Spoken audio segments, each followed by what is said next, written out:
Chapter 160. Why didn't she help? Chu Luiyue sneered in her heart. Instead, she wanted to ask herself why she should help. She and Gu Mingzhu were not related at all. Moreover, Gu Mingzhu had betrayed her to the black flying python in order to save her own life. She had yet to settle this score. How could the Gu family have the nerve to ask her to pay for Gu Mingzhu's life? Chu Luiyue said indifferently, the situation was critical at that time. It was already extremely difficult for me to survive. How could I care about other things? Madam Gu, don't forget that it was a black flying python. Do you think I'm its match? Yu Zhenling was speechless. Then how did you escape? Who knows if you used my daughter's life in exchange for a way out? Yes, that must be it. Yu Zhenling suddenly raised her voice, as if she was certain that Chu Luiyue must have used despicable means to survive. Chu Luiyue was so angry that she laughed. As the saying went, like father, like son. Yu Zhenling and Gu Mingzhu, this pair of mother and daughter, indeed had the same brain circuit. If the person present at that time was Yu Zhenling, she would probably make the same choice as Gu Mingzhu and use someone else's life in exchange for her own. Madam Gu, I've already said it very clearly.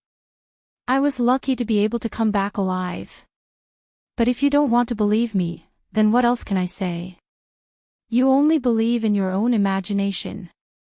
Since that's the case, you can think whatever you want. But today, if you can't produce evidence, I won't go with you. I still have something to do, so I'll leave first. With that, Chu Luiyue turned to leave. You can't leave.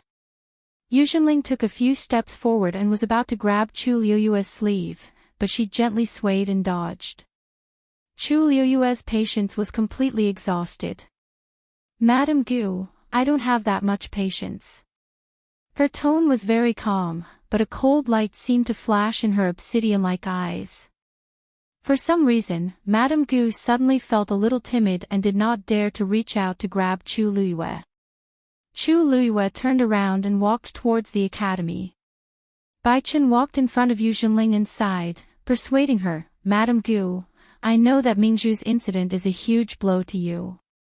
As teachers, we are also very sad. But even so, they couldn't just randomly accuse others, right? Moreover, we all know Lu Yu's character. She would never do something like that. So I think you should go back and have a good rest today. Yu Zhenling refused. Teacher Bai Chen, you're determined to protect Chu Luiyue today, aren't you? What kind of soup did she feed you to make you trust her so much?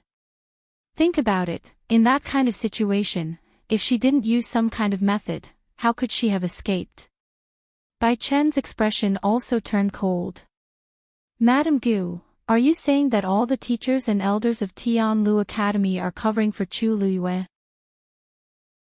Yu Zhenling thought that this might not be impossible, but she didn't dare to say it out loud. She glared viciously at Chu Luiyue. Her eyes were filled with hatred. Lu Yao was right. Chu Luiyue was really a vicious and venomous snake. I don't know what kind of person Chu Luiyue is. I only know that she could betray the Chu family that gave birth to her. She kicked them away and even wanted to peel off a layer of their skin after she left. She stirred up chaos in the Chu family, let alone other people. Chu Luiyue, if you don't give me a satisfactory explanation today, I won't leave. After she finished speaking, her legs turned to jelly, and she collapsed on the ground, crying out loud. Mingzhu! My poor daughter. You died so tragically. Someone else caused your death, but I couldn't do anything about it. Mother is useless. Mother is useless. When the few followers beside her saw this, they immediately knelt down and cried in unison. Second Missy.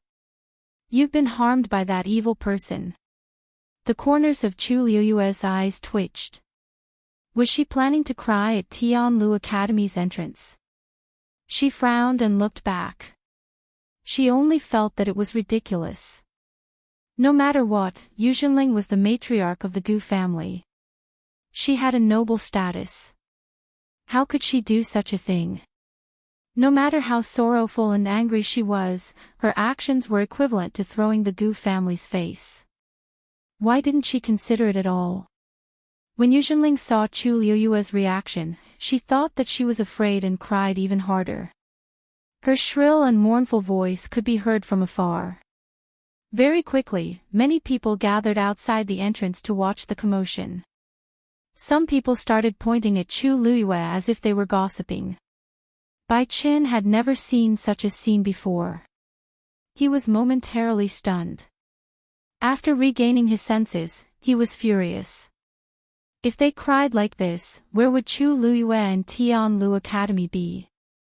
He frowned and said, "Madam Gu, it's not appropriate for you to make such a scene, right?" Yu Jinling pretended not to hear anything. She only cared about crying.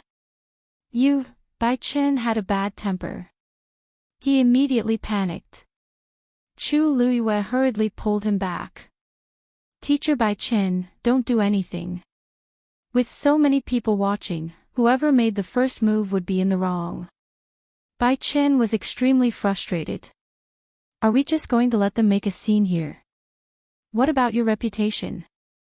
The surrounding people had already heard the gist of the situation. They started discussing in low voices. "I was wondering why this person's identity was so special. So she's the Gu family's matriarch. No wonder she dared to go against Tianlu Academy. That's not right. Tianlu Academy is not that easy to provoke, you don't know this, right?" Gu Mingzhu was her only daughter. She relied on Gu Mingzhu to stabilize her position in the Gu family. Now that Gu Mingzhu is dead, there are many people coveting her position. She's in danger now. How can she not hate her? She can't be blamed for making such a scene without caring about anything else. I see. Based on what she said, it was Chu Liyue who killed Gu Mingzhu. I find it strange too. Think about it.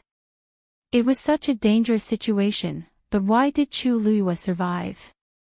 Gu Mingzhu was the Gu family's most favored second young mistress. She must have some trump cards. Even she is dead, but Chu Liyue. Actually, I wanted to say this a long time ago. This Chu Liyue is really strange. Back then, the Chu family didn't treat her well. After she cut ties with them, the Chu family's days became difficult. I heard that Gu Mingzhu didn't have a good relationship with her. She died after being trapped with her. This is really hard to say. Bai Qin was furious when he heard the discussions around him. However, when he saw Chu Liyue's expression, not only was he not angry, but he even smiled. Little Liu. How can you still smile now? If you let these people continue, you will really be the sinner who killed Gu Mingzhu. Do you know that 3 people make a tiger? Chu Liyue crossed his arms and smiled faintly. Teacher Bai Qin, they specially arranged so many people to put on a show. Wouldn't it be a waste if we don't enjoy it? Bai Qin was stunned. You mean, these people? It's hard for Madame Gu to do such a despicable thing with her status.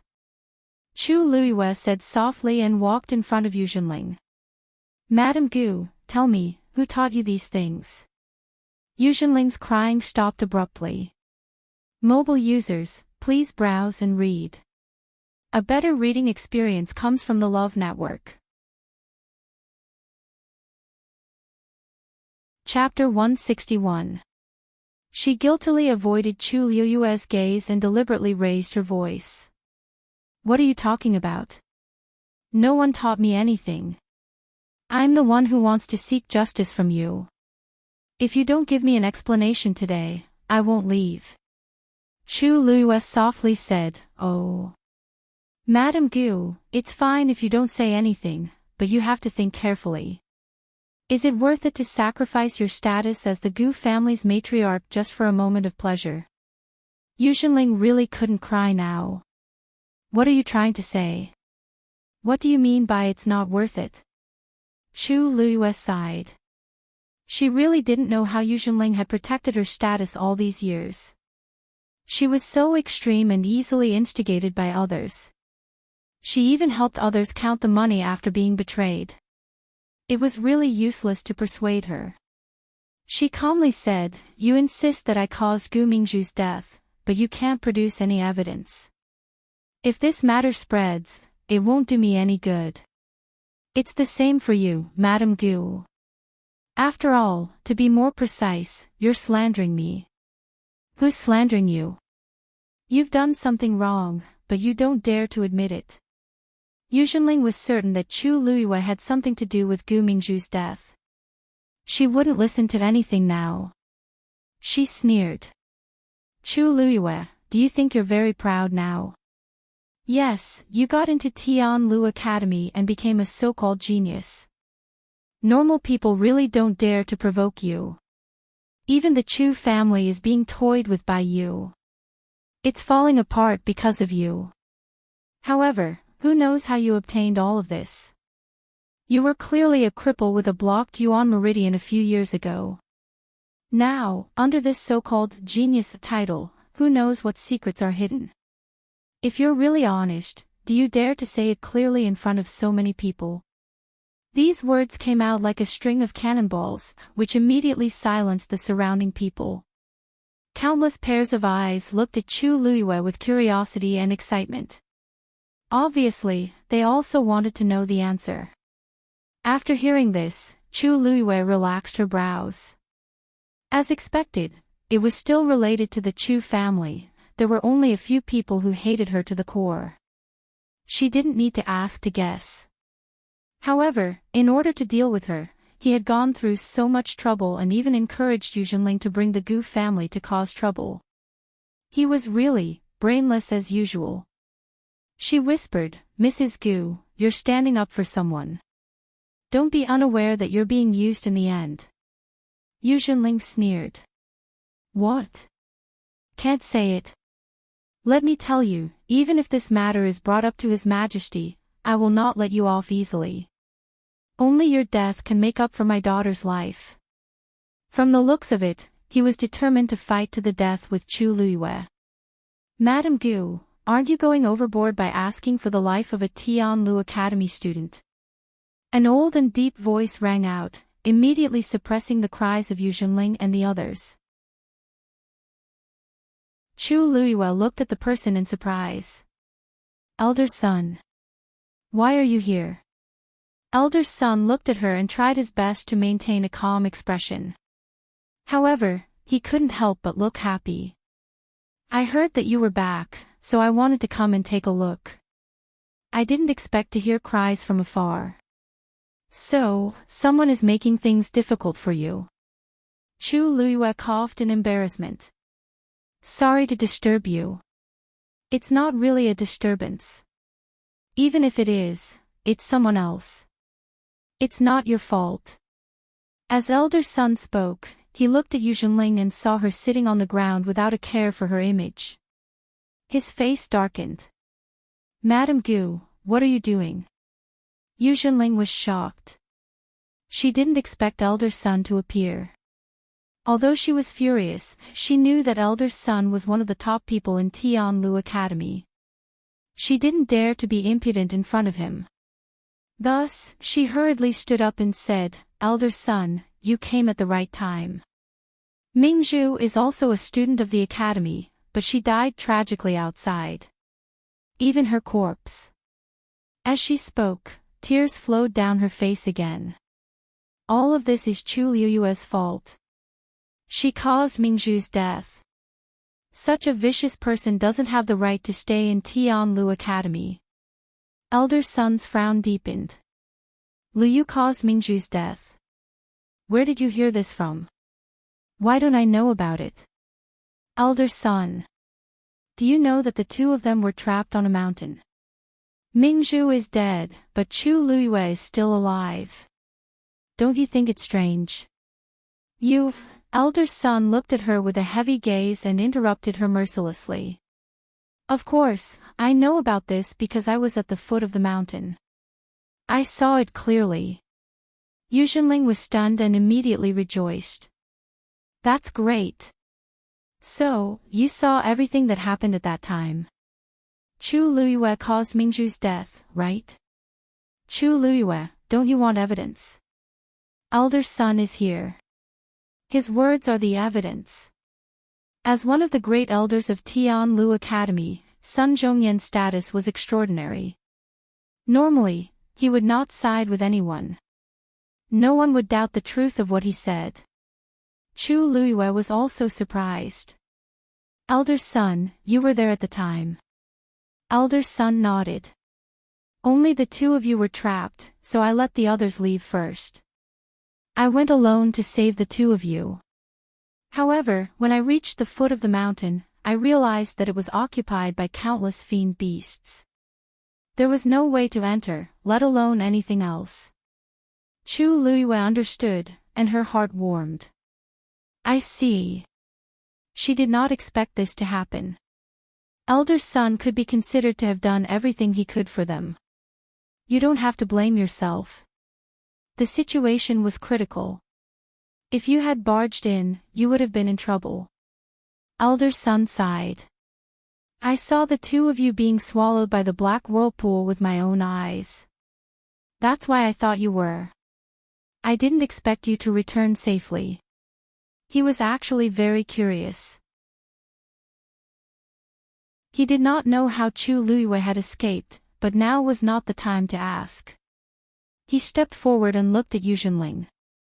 Madame Gu, you should apologize to Lu Yu. Yu Zhenling was stunned. What? Elder Sun said word by word. That's because the person who betrayed her fellow disciples in exchange for a chance to live was not Chu Luyue, but Gu Mingzhu. Digression, the remaining two photos were slightly later, around noon. Mobile users, please browse and read. A better reading experience came from Love Network.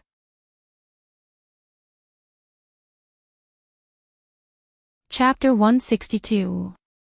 Elder Sun's words were full of energy. It was like a sudden clap of thunder. Not only Yu Zhenling, but everyone else was also dumbfounded. This meant, Elder Sun. What are you talking about? Yu Zhenling subconsciously retorted, the one who is alive now is Chu Luyue. The one who is dead is my Mingzhu. How could it be? At that time, Chu Luyue and Gu Mingzhu were trapped on the mountain. The black flying python led many magical beasts and surrounded the mountain. Actually, from the beginning, the black flying python wanted to kill Lu Yu. But at that time, the black flying python was trapped for some reason. Lu Yu wanted to take the opportunity to escape. But just as she was about to escape, Gu Mingzhu stopped her. Not only did she attack Lu Yu, she also hugged her leg and didn't let her leave. Although I was some distance away, I saw that she was holding Lu Yu back while talking to the black flying python. But the black flying python didn't care and directly swallowed her into the black vortex. Lu Yu was dragged down by her and couldn't hold on for long. She was also sucked into the vortex. With every word Elder Sun said, Yu Zhenling's face turned paler. In the end, she was as pale as a ghost. Her strength seemed to have been sucked away in an instant. She was on the verge of collapsing. The people beside her quickly went forward to support her. Impossible. This is impossible. Mingzhu isn't that kind of person. She wouldn't do such a thing. She appeared fierce on the outside but was weak on the inside. Although she appeared to be strong on the surface, she actually felt a little guilty. Gu Mingzhu was her daughter, so she knew her best. When Gu Mingzhu returned home, she had repeatedly expressed her dissatisfaction with Chu Luyue. Later, she made a bet with Chu Luyue and lost 2 level 5 Xian formation diagrams. Gu Mingzhu hated her even more. The two of them were trapped. She might really, Elder Sun said coldly, Madame Gu, are you saying that I'm lying? Yu Zhenling couldn't speak. Her forehead was already covered in cold sweat. How could she dare to say that elder son was lying? Moreover, even if she didn't believe it, elder son was a person of virtue and prestige. Others would definitely think that what he said was true. Yesterday, when she received Lu Yao's letter, she was blinded by anger. All she wanted was to take Chu Liyue's life. But now, even elder son stood up for Chu Liyue. The situation had already been decided. Even if she continued to cause trouble, it would be useless. Seeing Yu Xunling like this, everyone came back to their senses. Yu Xunling originally wanted to cause trouble for Chu Liyue, but now that elder son had spoken, she could no longer pester endlessly.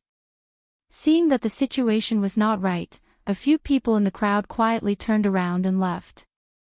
Chu Liyue glanced at him but did not stop him. In any case, she had already guessed who was behind this, so she didn't need to waste her energy on these small fries. Just as Yu Xunling didn't know what to do, the sound of hurried footsteps came from afar. The crowd quickly opened up a path. A middle-aged man rushed over with his entourage, looking anxious. When he saw Yu Xunling, his expression became even more unsightly. "What are you doing here?" Hearing this angry shout, Yu Xunling's body trembled and she turned around. Patriarch. The person who came over was burly and had a square face. He looked dignified without being angry. It was the patriarch of the Gu family, Gu Yunfei. He glared fiercely at Yu Xunling. "What did I tell you yesterday? Have you forgotten?" Yu Xunling shivered and lowered her head, not daring to look at him. I was just thinking about Mingzhu." Gu Yunfei was about to explode in anger. Everything was fine yesterday, but Yu Xunling suddenly ran to him and said that Chu Liyue must have done something to Mingzhu to be able to come back alive. She said that he must capture Chu Liyue and interrogate her properly. Gu Yunfei was skeptical. He had always doted on Gu Mingzhu. He felt terrible about her death, but he did not lose his rationality. On one hand, this was only their speculation. They did not have any evidence, so they could not accuse Chu Liyue. On the other hand, Chu Liyue's status was different from before. She was highly regarded in Tianlu Academy. How could it be so easy to touch her? He told Yu Xunling not to act rashly and to wait until they had enough evidence. Yu Xunling agreed at that time, but he did not expect her to do it. She even dared to bring people to Tianlu Academy to cause trouble. Looking at Yu Xunling's pathetic state, the Gu family's face and Gu Yunfei's face were all lost. "Shut up." Yu Xunling was shocked. She knew that she was in the wrong, so she did not dare to say another word. Gu Yunfei took a deep breath and walked quickly to Old Sun with an apologetic expression. "Old Sun, I'm really sorry. I didn't discipline her well, which caused her to cause such a huge commotion. You have always been magnanimous. Please, on account of the fact that we have just lost our daughter, can you let this matter pass?" Old Sun waved his hand. "You don't have to say that. You don't have to apologize to me. This matter has damaged Lu Yu's reputation. You should ask her." Gu Yunfei was stunned and a little surprised. Old Sun seemed to take special care of Chu Liyue. At the end of the day, Chu Liyue was just a student of the academy. Tianlu Academy's reputation had been tarnished by the commotion today. However, elder son's first consideration was Chu Liyue. He suppressed the shock in his heart and said to Yu Xunling angrily, "Did you hear what Old Sun said? Why aren't you apologizing to Lu Yu?" Yu Xunling widened her eyes. "Family head, you want me to apologize to her?" She was the matriarch of the Gu family. Who was Chu Liyue? Gu Yunfei said coldly, "Do you want me to apologize on your behalf?" Yu Xunling was shocked, and her aura immediately weakened. Without Mingzhu, her position in the Gu family was very dangerous. If she offended the family head now, then, she gritted her teeth, and her legs felt like they were filled with lead. She walked step by step to Chu Luiyue, and her voice seemed to be squeezed out from her throat with difficulty. "I'm sorry." Chu Luiyue blinked. "Madame Gu, what did you say? I didn't hear you clearly." Yuzhenling was so angry that her whole body trembled. How could she not have heard clearly? She was deliberately making things difficult for her. Gu Yunfei looked at her warningly. Yuzhenling had no choice but to close her eyes in resentment. "I'm sorry." Mobile users, please browse and read. A better reading experience comes from Love Network.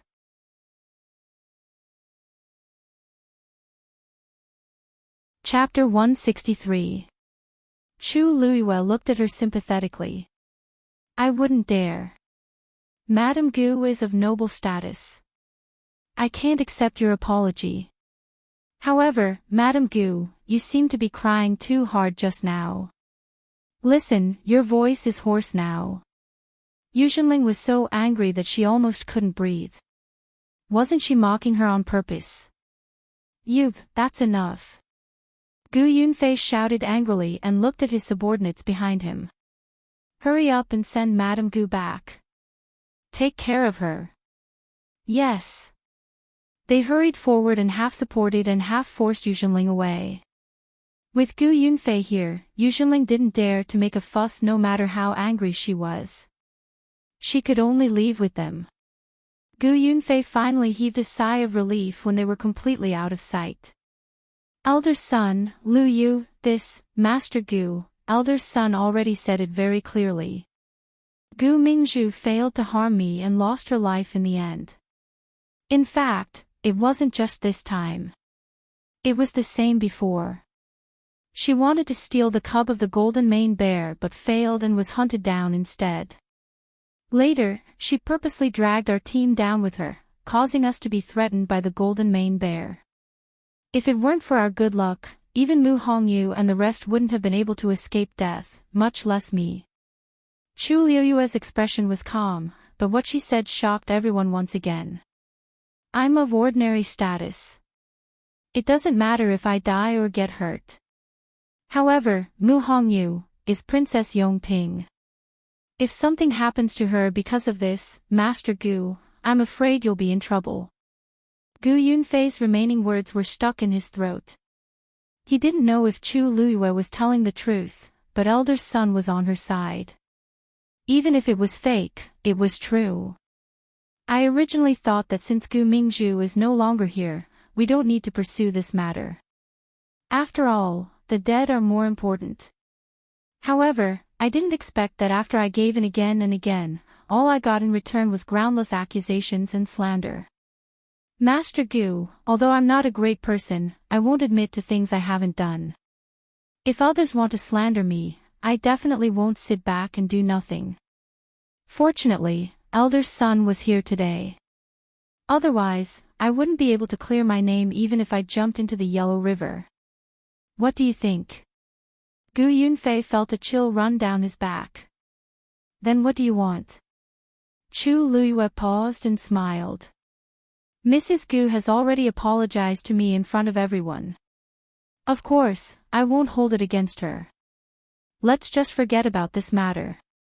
The stone in Gu Yunfei's heart was finally lifted. That's good, that's good." However, Chu Luiyue took a step forward, lowered his voice, and laughed.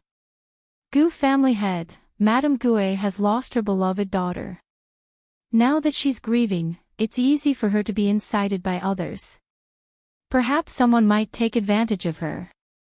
You'd better pay more attention." Gu Yunfei's heart thumped. The farce finally came to an end. Chu Luiyue returned to the academy and briefly told elder son and Bai Qin what had happened over the past 2 days. However, she didn't mention how she had escaped from the black vortex. She only said that she had fainted and found herself lying in the forest when she woke up. She didn't know what had happened. Elder son didn't believe it, but seeing that Chu Luiyue didn't seem to want to talk about it, he didn't pursue the matter. He told her to rest well and let her go. Before Chu Luiyue returned to her residence, she bumped into Mu Hongyu and Xin Hu, who were looking for her. When the two saw Chu Luiyue standing in front of them, they were overjoyed. "Lu Yu, it's really you. It's really you." Mu Hongyu hugged her, crying and laughing at the same time. Xin Hu scratched his head and laughed so hard that the corners of his mouth almost reached the back of his head. "Ha! I told you that Lu Yu wouldn't go back on her words. We agreed to meet outside the mountains. Isn't it true now?" Chu Luiyue saw that the two of them looked haggard and knew that they had been suffering for the past few days. Her heart ached as she patted Mu Hongyu's shoulder. "I've always been a man of my words. On the other hand, the two of you look so sickly." Mu Hongyu wiped her tears. "Of course not." As she spoke, she couldn't help but burst into laughter. "I heard that the matriarch of the Gu family came to find trouble with you. How could they have the cheek to do that?" Chu Luiyue shook her head. "It's already been resolved. Madame Gu probably won't have an easy time in the future." Xin Hu asked doubtfully. "How do you know?" "After all, she's the matriarch of the Gu family." Chu Luiyue's lips curved up.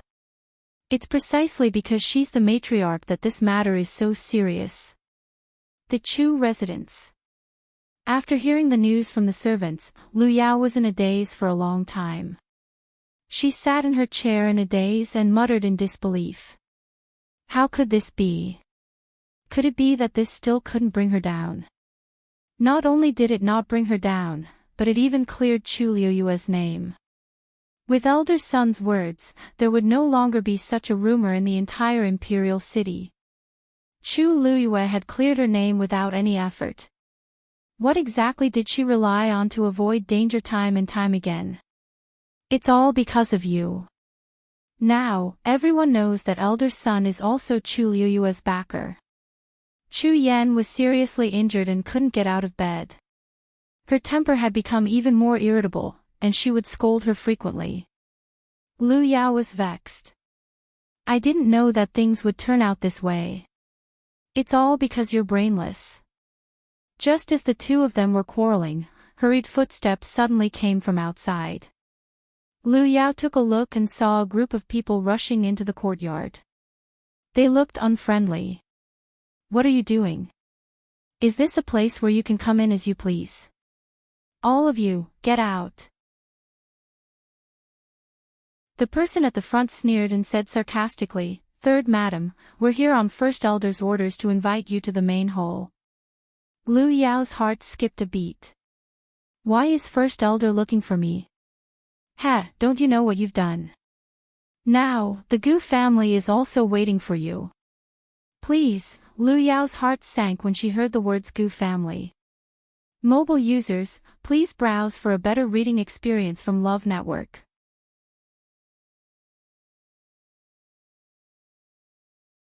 Chapter 164. Mu Hongyu was originally worried that Chu Luiyue would be bullied by Madame Gu, but seeing her calm and composed appearance, she was relieved. Thinking about it, Chu Luiyue could escape from the black flying python. What else could she not do? A mere Gu family was nothing to them. Forget it. Let's not talk about that.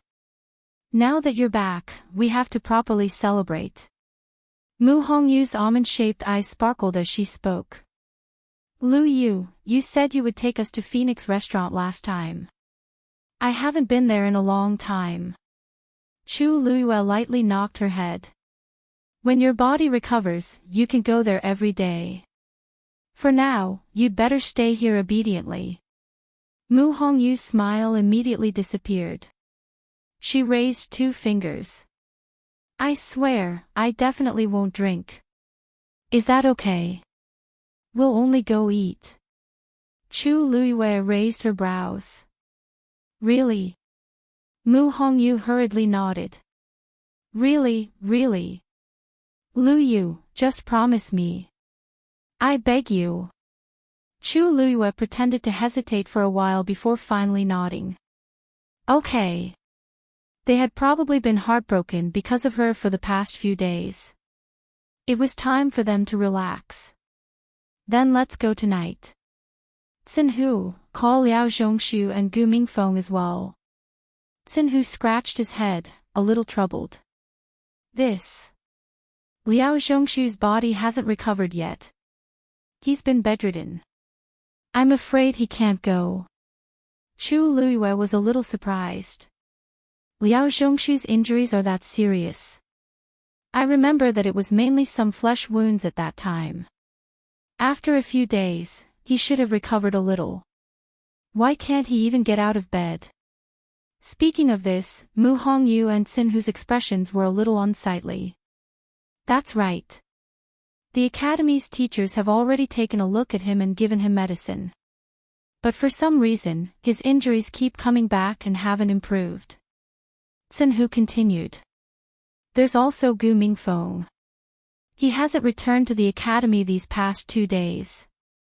I heard that he was chased out of the Gu family. Chu Luiyue was stunned. Why would the Gu family do this all of a sudden?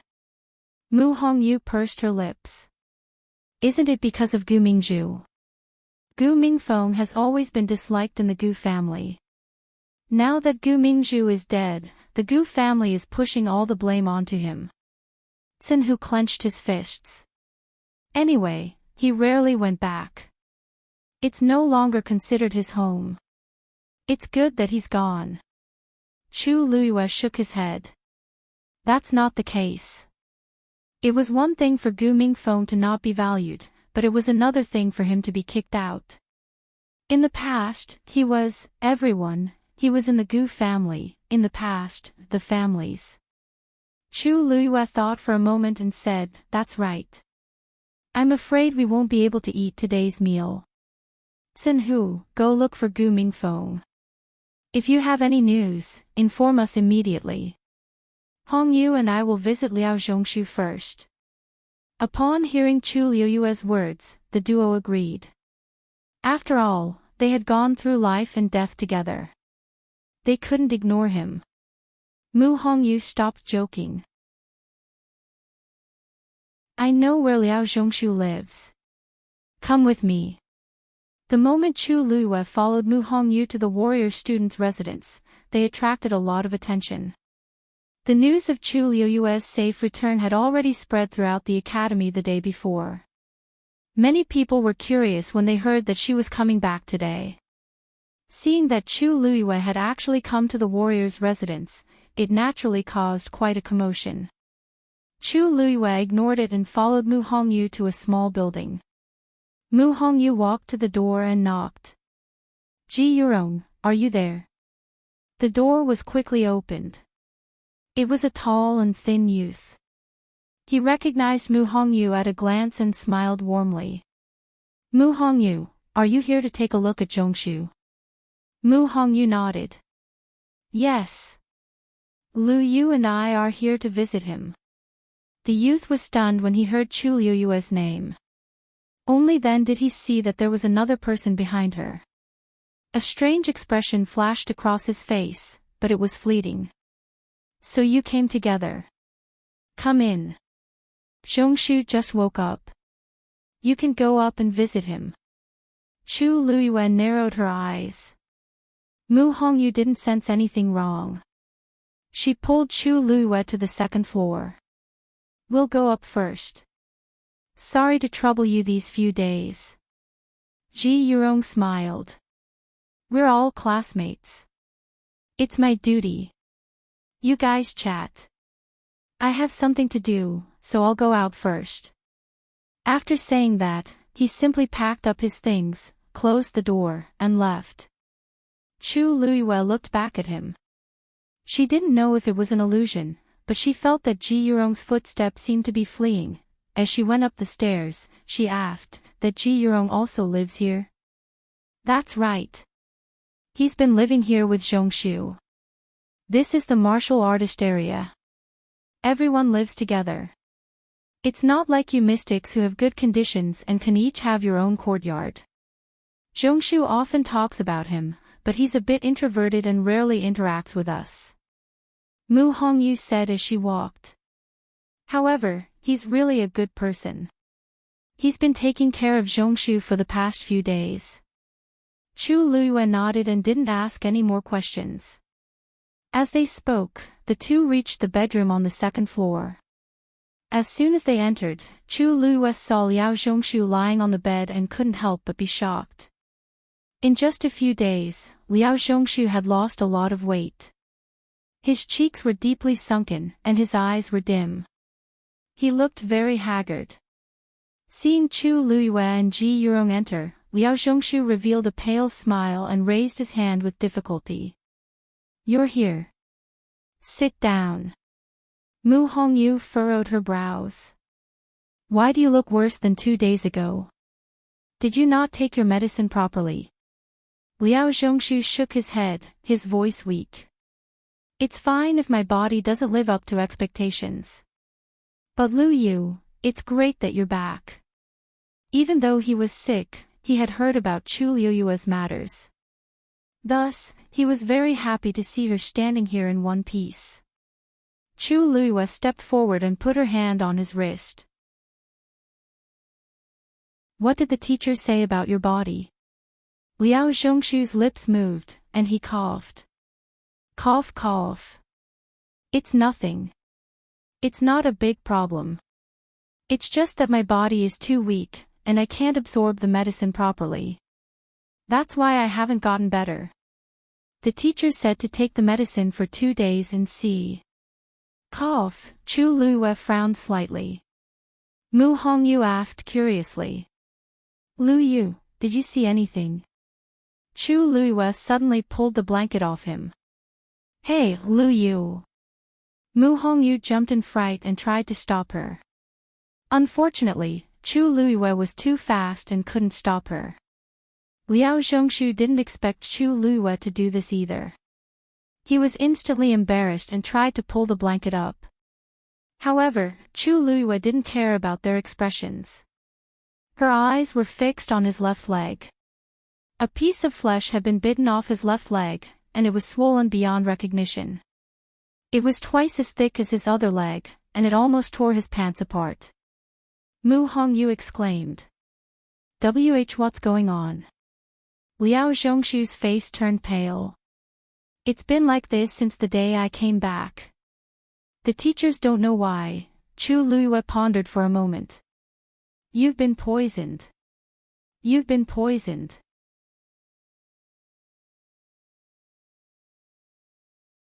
Chapter 165. Poisoned. Mu Hongyu was also shocked. She did not care about her embarrassment and quickly walked forward. "Are you sure? Do you know what kind of poison he was poisoned with?"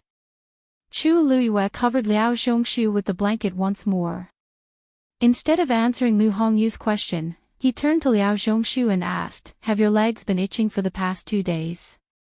Furthermore, they start bleeding whenever you scratch them." Liao Zhongshu nodded in a daze. "That is indeed the case." "How did you know?" Chu Luyue had only taken a glance through his clothes, yet he was able to guess it so accurately. "How I know isn't important. What's important is that the poison has already spread throughout your body.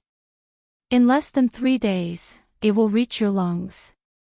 At that time, there will be nothing I can do." Liao Zhongshu immediately became nervous. So serious. "But I haven't even left my room since I came back. How could I be poisoned? Furthermore, the teachers didn't say anything about it. This poison is known as red blood goo, and it's an extremely rare type of poison. Once infected, the wounds on the body will fester over and over again, unable to heal. Even worse, the area around the wound will rapidly fill with blood, and the skin will become brittle. The itch will be unbearable, and the slightest touch will cause the wound to rupture. In the end, your skin will crack and you will die of blood loss." With every word Chu Luyue spoke, Mu Hongyu and Liao Zhongshu's faces turned paler. By the end, their faces were as pale as ghosts. This was especially true for Liao Zhongshu. He was already on the verge of death, and after hearing those words, he found it hard to breathe. This. I don't know what happened either. Could it be that I... He couldn't finish his words, but Chu Luiyue and Mu Hongyu knew what he was worried about. Even the teachers of the academy couldn't see through such a formidable poison, let alone treat it. This meant that he only had a few days left to live. Mu Hongyu looked worriedly at Chu Luiyue. Lu Yu, is it really that serious? Then do you have any ideas? Since you were able to recognize it, you must have a solution, right? Liao Zhongshu also looked at her with a glimmer of hope. Chu Luiyue remained silent for a moment. I recognize this poison, but if you want to completely cure it, you need at least 100 herbs.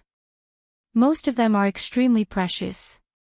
It will be difficult to find them in a short period of time. If it was her previous life, it wouldn't be a problem for her to deal with this kind of poison. But with the current circumstances, it was really difficult. There were some herbs that could not be found even in the entire country. The light in Liao Zhongshu's eyes gradually dimming eyes. He was stunned for a moment before he smiled bitterly. I guess I can only wait. Mu Hongyu looked at Chu Luiyue and then at Liao Zhongshu. Her heart felt like it was being roasted on fire. She and Liao Zhongshu had always had a good relationship. In addition, Liao Zhongshu had helped them a lot in surviving this time. The friendship between them had long surpassed that of ordinary fellow disciples. But now, they were actually going to watch him die right in front of their eyes. The room fell into silence for a moment. Chu Luiyue suddenly asked. How did you get poisoned? Liao Zhongshu was at a loss. I don't know. I was fine before I went to Wanling Mountain. But after I came back, my wounds kept worsening. So you were poisoned in the academy after you came back? I think so. After I came back, I didn't even leave this room. As Liao Zhongshu spoke, he frowned and fell into deep thought.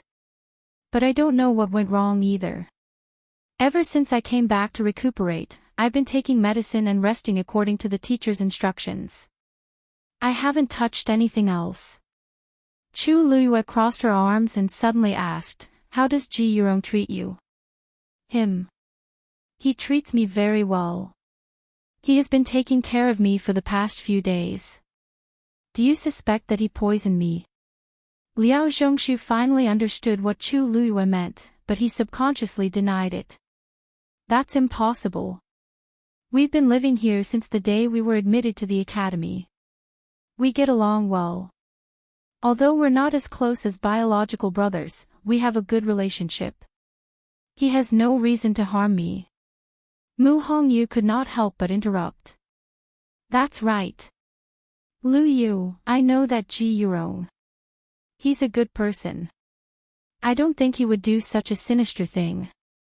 You can't judge a book by its cover. If it wasn't him, did you poison yourself? Chu Luiyue disagreed with the two's words. If he really didn't do anything, why did Ji Yurong look so guilty when he saw her? Mu Hongyu and Liao Zhongshu were speechless. Chu Luiyue's words were reasonable. What do we do now? We can't just arrest him and interrogate him, right? Then, even if he did it, he definitely wouldn't admit to it. Mu Hongyu rubbed her temples and felt that her head was hurting. Chu Luiyue looked around and saw an empty bowl beside Liao Zhongshu.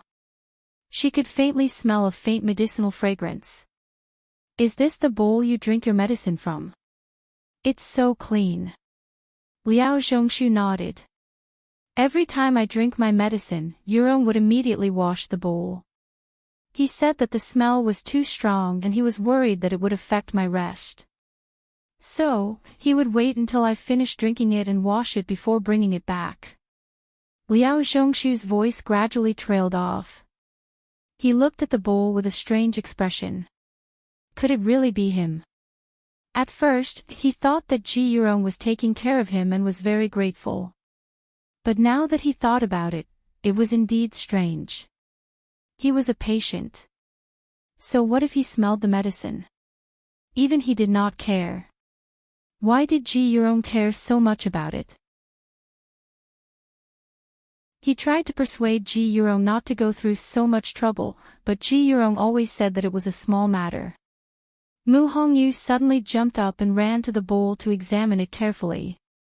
Lu Yu, are you saying that there's something wrong with the medicine? Unfortunately, the bowl has been washed clean. There's no evidence left. Why don't we check it the next time Zhongshu drinks his medicine? Chu Liuyue's red lips twitched as she shook her head. He won't do anything else. The previous poison is enough. We just need to wait for a few more days.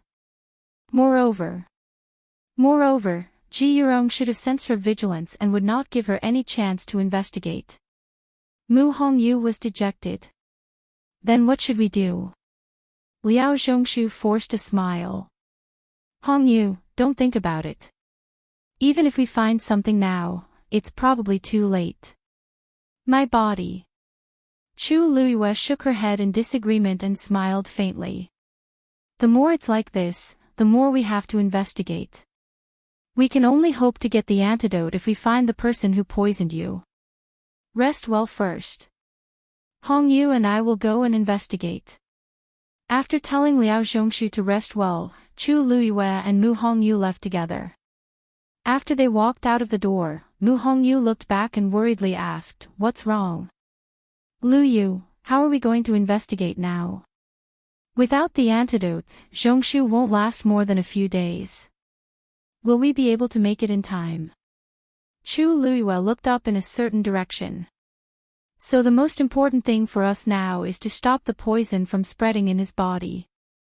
Mu Hongyu was stunned. Didn't you say that the antidote is difficult? It's difficult to completely detoxify the poison, but it's not that difficult to suppress the poison. Chu Luiyue walked forward as she spoke. Hey, where are you going? Chu Luiyue did not even turn around. Heavenly Medicine Pavilion. Mobile users, please browse and read. A better reading experience comes from Love Network.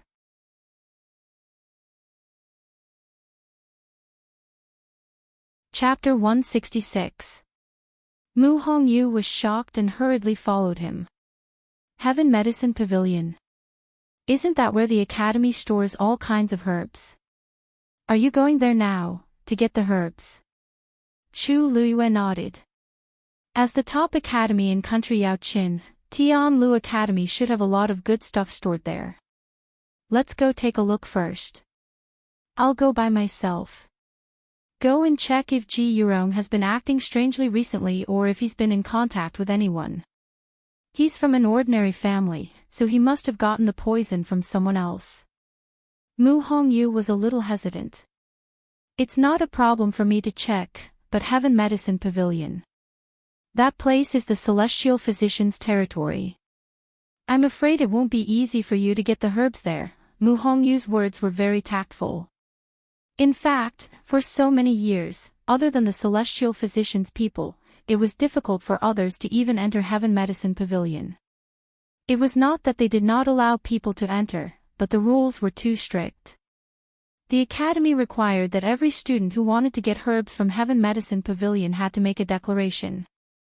They would only be allowed if they had a good reason.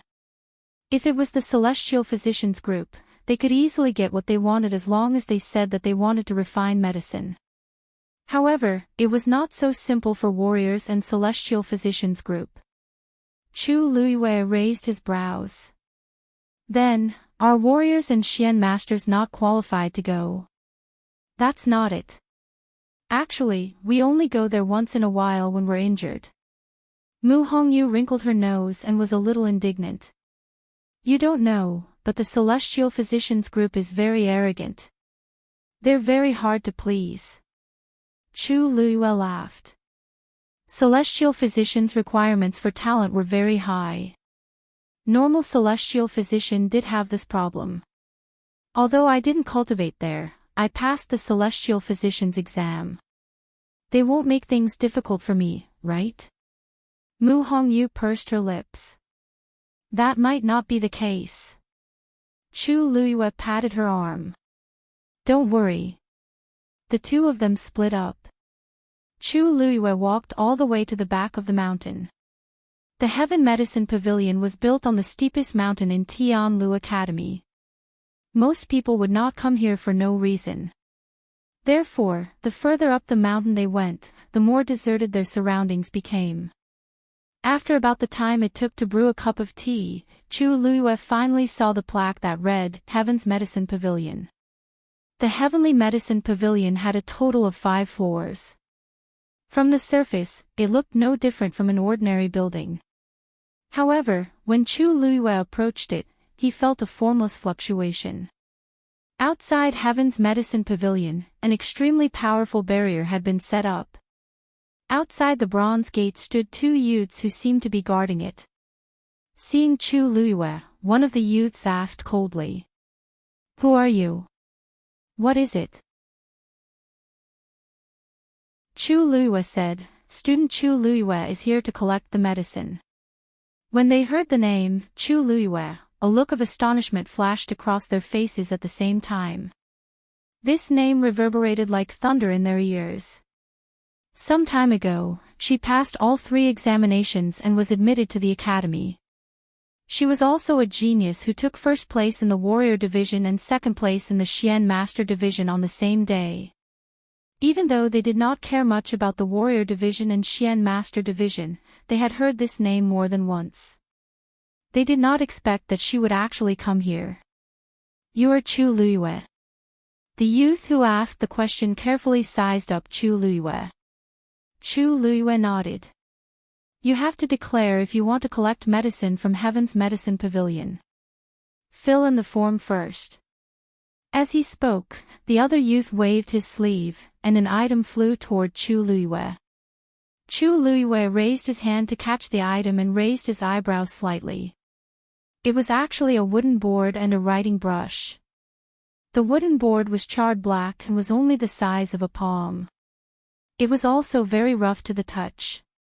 Write down the item you want on this, and we will send it in for verification. After the verification, the item will be given to you. The youth spoke indifferently as if he was doing business. Chu Luiyue flipped through the items in his hand and smiled. It seemed that Mu Hongyu was right. This group of people from Celestial Physician Division was truly extraordinarily arrogant and liked to make things difficult for others. This charred wooden board was not ordinary wood, but the trunk of a black sage vine. It was born like this, and its texture was hard. Even if an average person used a knife to carve, they might not be able to leave a mark on it. As for writing, this writing brush was clean without a speck of ink, so how could he write? Chu Luiyue waved the item in his hand. Just write it on this. The 2 youths nodded in unison, looking like they were watching a joke. Chu Luiyue did not say anything else. He picked up the brush and started writing on the wooden board. The brush did not leave a single mark on the black wooden board. Chu Luiyue paused and frowned slightly, seemingly a little surprised. The 2 youths looked at each other with ridicule in their eyes. Passing all 3 tests. Genius. Seems like this is all there is to it. Chu Luiyue looked up and smiled apologetically. I'm sorry, there seems to be a problem with this item. Can I trouble you to change it for me? Change it. Each person can only have one at a time. How can? One of the youths immediately refused, but before he could finish, the person beside him suddenly interrupted him. Since this is your first time here, we'll change it for you. With that, he moved his arm and threw a similar black wooden board to Chu Luiyue. Hey, Mo Liang, according to the rules, you can't. Cui Yao disagreed, but he saw Mo Liang give him a look. He was stunned for a moment before he realized that Mo Liang was actually trying to tease Chu Luiyue. She couldn't write one, and she still couldn't write another one. Wouldn't that be embarrassing? Ever since Chu Luiyue entered the academy, she had always been praised and in the limelight. Now was the perfect time to show her who was the boss. So many people praised her as a genius, but now it seemed that her brain wasn't that bright. The two exchanged a look of understanding and didn't say anything else. They just looked at Chu Luiyue, waiting for her to make a fool of herself. Sure enough, Chu Luiyue still couldn't leave a mark on it. She paused, seeming a little embarrassed and confused. Cui Yao and Mo Liang almost couldn't hold back their smiles. Chu Luiyue, it seems like there's a problem with this one too. How about we change it for you? Mo Liang said loudly, his tone mocking. Chu Luiyue looked at him and hesitated for a moment before saying, then I'll have to trouble you. No trouble, no trouble. We're all from the same school, so it's only right that we help each other. Mo Liang held back his laughter and threw another wooden board to Chu Luiyue. This time, Chu Luiyue had a total of 3 boards in her hands. Hey, Chu Luiyue, if this still doesn't work, why don't we just give you a few more? Once you try 100 times, you'll definitely find a good one, right? Ha ha ha ha. Cui Yao didn't hide his ridicule and laughed out loud. Even a fool would be able to see the problem at this point. But unexpectedly, Chu Luiyue didn't show the slightest bit of embarrassment. Instead, she smiled and shook her head. No need, these are enough. With that, she walked to the side and plucked an apricot leaf. Seeing her actions, Cui Yao's laughter came to an abrupt stop. Mo Liang also felt a bit uneasy. Chu Luiyue used the apricot leaf to lightly wipe the blackboard, then started writing again. As the tip of the brush moved, a smooth white handwriting could be clearly seen. Mobile users, please browse for a better reading experience from LoveNet.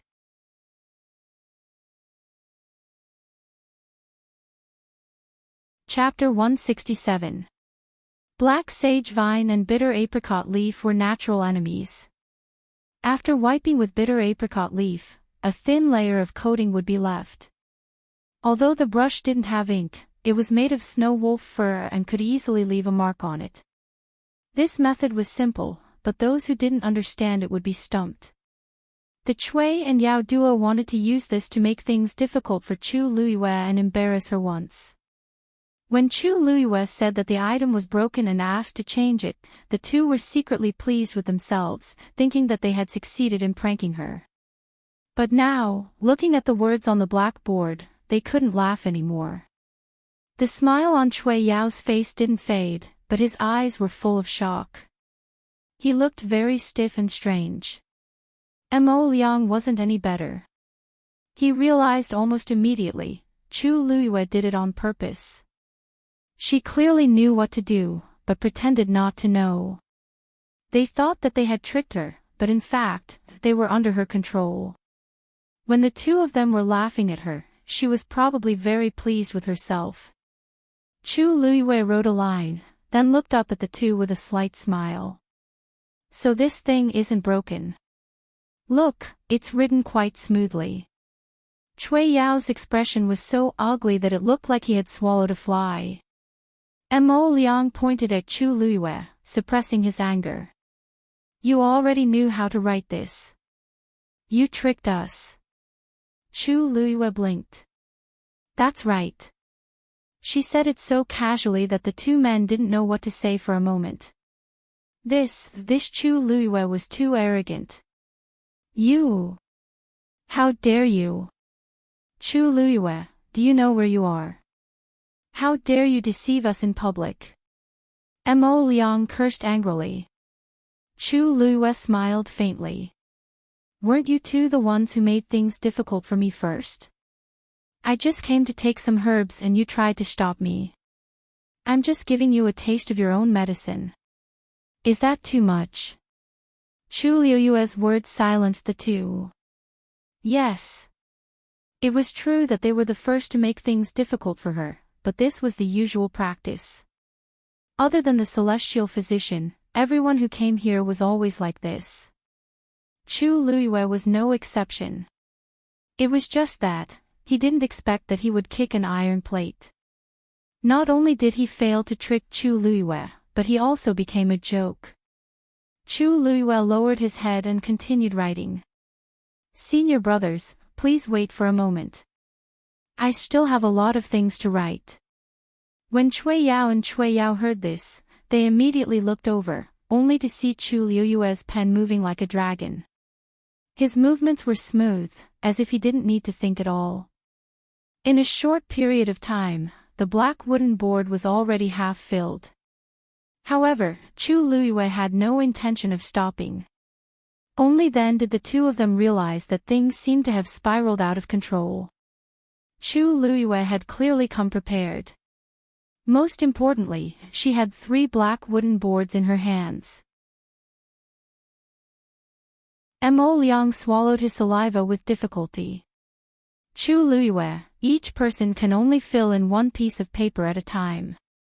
Hurry up and return the remaining 2 black sage vines. Chu Liyue didn't even raise her head. Senior brother, you gave these to me. There's no reason why I can't write them, right? Cold sweat dripped down Mo Liang's forehead. I told you to stop writing. If the teacher knew that he had given Chu Liyue 3 black sage vines at once, he would definitely punish him. At this moment, Chu Liyue had already filled up the first black sage vine. She took the remaining 2 and smiled brightly at the 2. I really can't refuse senior brother's kindness. With that, she continued to write on the 2 blank black sage vines. What a joke. To help Liao Zhongshu stop the poison, she needed a lot of herbs.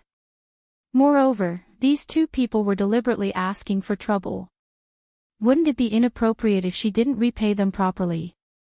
Seeing Chu Liyue's actions, Mo Liang's heart sank bit by bit. Finally, Chu Liyue filled up the 3 black sage vines and handed them over. Senior brother, these are the herbs I need this time. Please send them in for the teacher's approval. Mo Liang's body stiffened. Seeing the smile on Chu Liyue's face, Cui Yao was furious. She snatched the things away. Don't bite off more than you can chew. I'd like to see if the teacher will approve it for you. With that, she opened the door and walked in. Bang! The door closed again.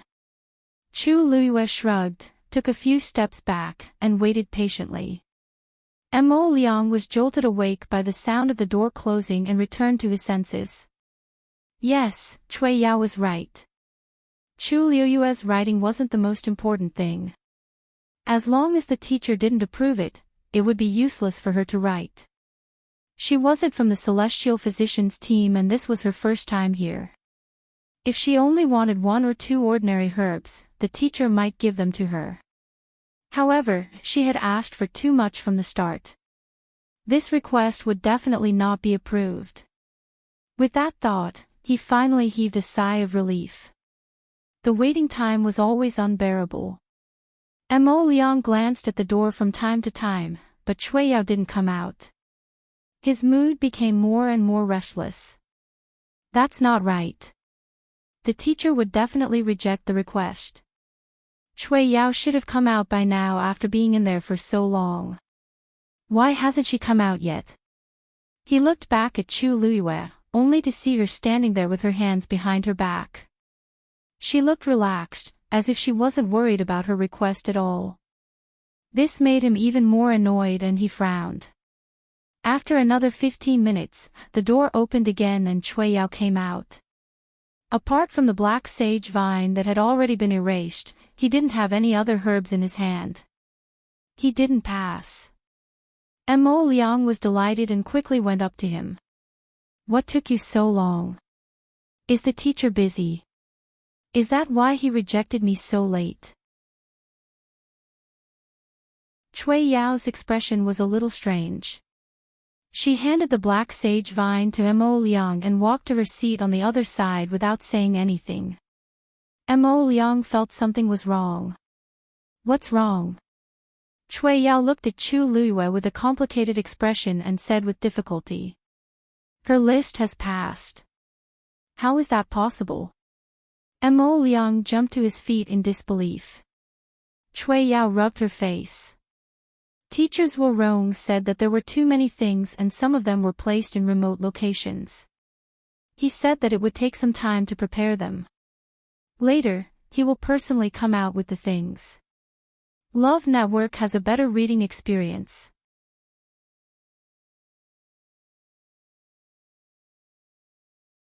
Chapter 168. Mo Liang thought he was hallucinating, but Cui Yao didn't seem to be joking. He was stunned for a while before he muttered, "How? How is this possible?" Cui Yao didn't want to say another word. How could he not be shocked? He wanted to ask the same question too. When he handed the list over, Mr. Zhuo Rong frowned and looked at it for a long time. However, as he looked at it, his brows relaxed and there was a hint of excitement in his eyes. Then, he put aside his work and went to prepare the herbs himself. Cui Yao thought of the smile on Mr. Zhuo Rong's face when he left and felt awkward. Mr. Zhuo Rong had always been strict. He wouldn't even approve the list of celestial physician students. However, Chu Luiyue. She wrote 3 black sage vines. How could she do that? Thank you, senior. I'll wait here then. Chu Luiyue said with a smile. Cui Yao looked away. Out of sight, out of mind. Mo Liang wanted to ask more, but seeing Cui Yao's expression, he could only swallow his words. There was an awkward silence in the room. After a few minutes, the door finally opened again. A slightly plump middle-aged man walked out quickly. When he saw Chu Luiyue standing in front of the door, his eyes lit up. "You're Chu Luiyue." Chu Luiyue nodded. "Greetings, Mr. Zhuo Rong." Zhuo Rong laughed and waved a golden bag in his hand. "There's no need to stand on ceremony. The things you want are all here." Chu Luiyue was surprised. "A Qinquan bag. You know what this is?" Zhuo Rong didn't expect Chu Luiyue to recognize the Qinquan bag. However, on second thought, she used to be the eldest daughter of the Chu family. It wasn't surprising that she knew about it. "That's right. This is indeed a Qinquan bag. You asked for too many things, so I put them all here for convenience's sake. After you go back, take out all the things inside and return this Qinquan bag." Zhuo Rong's words were filled with pride, but Mo Liang and the other man beside him had already widened their eyes in shock. Zhuo Rong Laosher is actually so generous to Chu Luiyue. That Qinquan pouch was extremely precious. It was priceless. Even the teachers in the academy might not necessarily have one. Zhuo Rong Laosher had only obtained this item because he had saved a person of high status a few years ago. At that time, he had attracted the envy of many people. Normally, it would be difficult for them to even take a look at it. However, Mr. Zhuo Rong had actually lent it to Chu Luiyue. Chu Luiyue was also very surprised. If it was in her previous life, a Qinquan bag wouldn't be considered a treasure to her. However, this was country Yao Qin, so there shouldn't be many people who had it. This was the first time Mr. Zhuo Rong had met her, and he was really taking care of her. The smile on her face deepened.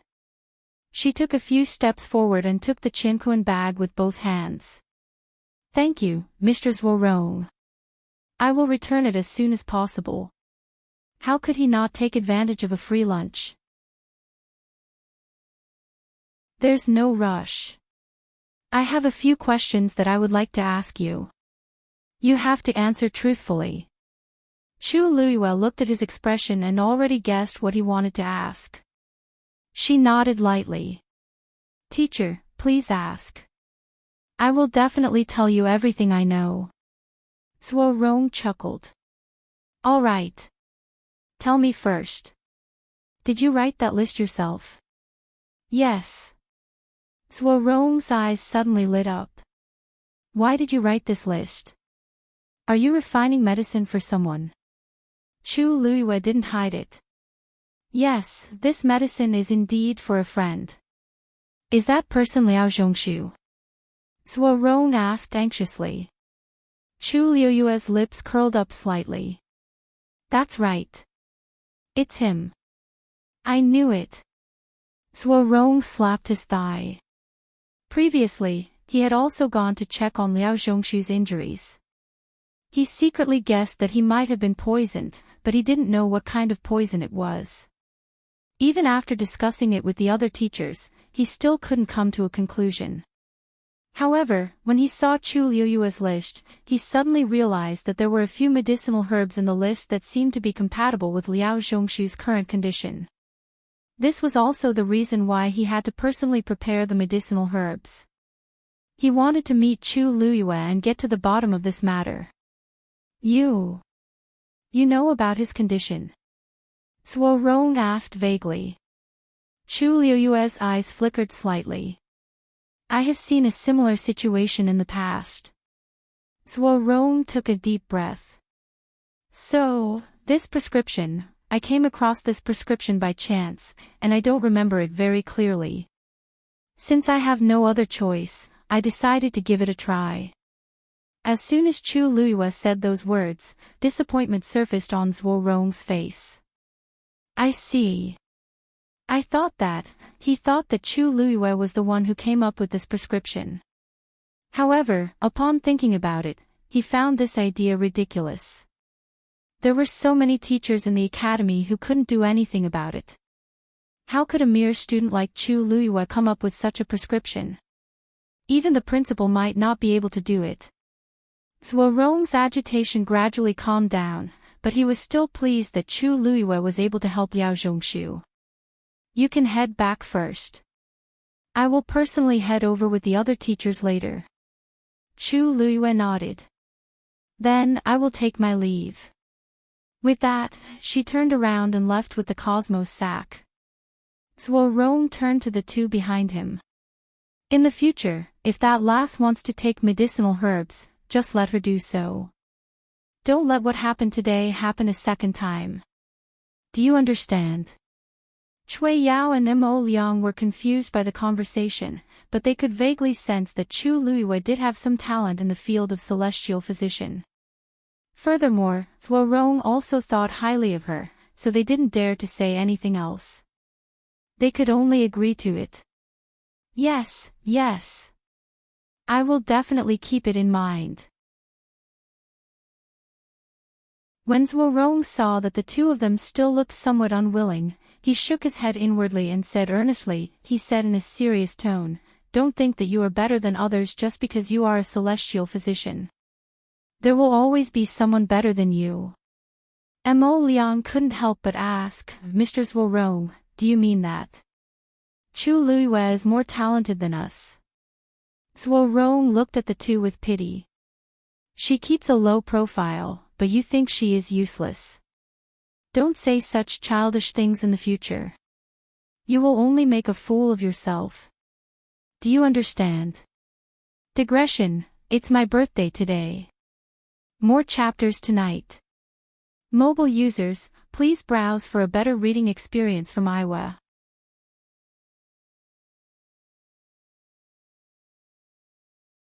Chapter 169.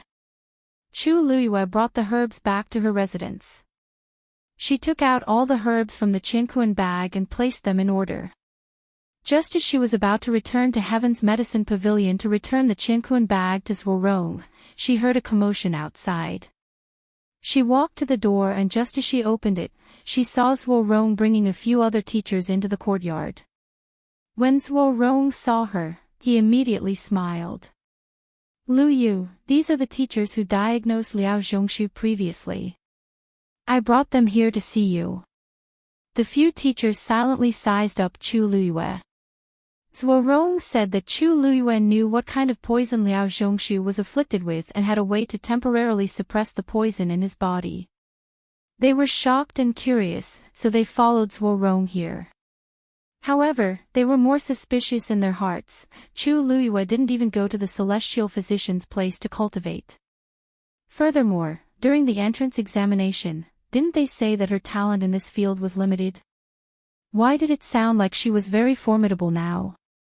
Chu Liyue knew that they weren't here to see her, but to see how she was going to refine those herbs. She didn't point it out. She greeted the teachers and invited them into the house. Zhuorong teacher, you came at the right time. I just took out the herbs from the qianquan bag and returned it to you. Chu Luiyue said as she returned the qianquan bag to Zhuorong. Zhuorong accepted it with a smile. You're quite nimble. If there's such a thing in the future, don't hesitate to ask. Chu Luiyue pursed her lips and smiled. Then, Luyu will thank you in advance. The conversation between the two of them made the other teachers beside them secretly shocked. Zhuorong usually treasured this qianquan bag so much that he wouldn't even let them borrow it. But now, he was very generous to Chu Luiyue. Those are the herbs you took from Heaven's Medicine Pavilion. Another teacher pointed at the jade boxes piled up in the room and asked. Isn't this a little too much? Chu Luiyue smiled faintly. Teacher Xian-Song, don't worry. Luyu knows how difficult it is to obtain these herbs. He will definitely make the best use of them and won't waste any of them. Xian-Song looked at her suspiciously. Make the best use of everything. How are you going to refine so many herbs by yourself? Aren't you exaggerating a little? Chu Luiyue didn't try to defend himself. Enough. Xian-Song, you don't even know what kind of poison Liao Zhongshu was poisoned with. Why are you still talking so much? Zhuorong's words made Xian-Song swallow his remaining words. He snorted. Good. Let's hear what you have to say first. The remaining few immediately pricked up their ears. Chu Luiyue was slightly moved. Actually, I don't know much about this poison. I've only seen it by chance. Of course, she couldn't completely reveal her background, so she simply mentioned a few words. Her words were very vague. Zhuorong and the others wanted to ask more, but they realized that Chu Luiyue didn't seem to know everything either. In the end, they could only give up. So you're saying that you don't have complete confidence in this recipe? Aren't you treating Liao Zhongshu's life like a game? What if something happens? Xian-Song was silent for a while before he spoke with a frown. What else can happen? Others might not know, but don't you know Liao Zhongshu's current situation? If we delay for a few more days, he'll be dead by now. What's there to talk about? Zhuorong impatiently interrupted Xian-Song and waved his hand at Chu Luiyue. This guy is stubborn and inflexible. Lu Yu, don't worry about him. Just do whatever you want. Xian-Song resentfully shut his mouth. Chu Luiyue sighed softly in her heart. She originally wanted to quietly refine the medicine for Liao Zhongshu, but she didn't expect Zhuorong to be so interested in this matter. From the looks of it, they clearly wanted to see how she would refine the medicine. Chu Luiyue decided to ignore them. She walked over to take out the herbs and began to prepare them one by one. The Imperial Palace, the Imperial Study. Rong Xiao stood quietly outside the door, wearing a large black cloak. He was tall and slender, and just by standing there, he seemed to make the surrounding scenery lose its color. Many palace maids looked at him from afar, their eyes full of admiration. Your Highness Prince Li is really good-looking. I don't think there's anyone in the imperial capital who can compare to him just from his elegant bearing alone. Isn't that so? When His Highness Prince Li appeared at the Crown Prince's birthday banquet, he won the hearts of countless women. It's a pity that His Highness Prince Li's health isn't good and he doesn't come to the palace often. It's hard to even meet him. I wonder which noble lady will have the honor of marrying His Highness Prince Li in the future. Sigh, it's a pity that His Highness Prince Li is weak and doesn't have any real power. He's just an idle prince and can't be considered the best. So what? It's already a lifetime of good fortune to be able to see that face every day. Who dares to ask for more? His Highness Prince Li used to be very powerful, but now... Sure. You dare to say that? Do you want to die? Bang! The sound of something breaking suddenly came from the study. The palace servants hiding in the dark were startled and immediately scattered like birds and beasts. Rong Xiao looked up, and one couldn't see any emotions in his deep eyes. Someone hurriedly retreated from the Imperial study. Your Majesty, please calm down.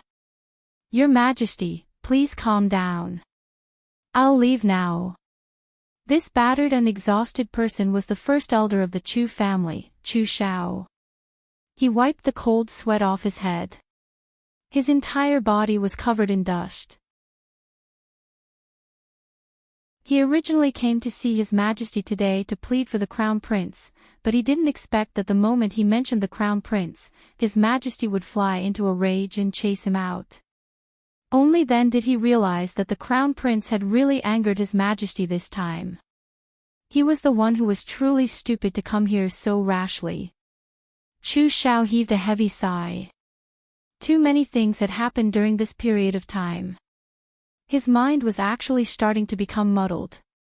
Turning to any doctor in a desperate situation had instead put himself and the Crown Prince in even more danger. Eunuch Min also walked out and glanced at Chu Shao. Lord Chu Shao, please don't come to the palace during this period of time. Chu Shao wanted to say something but hesitated.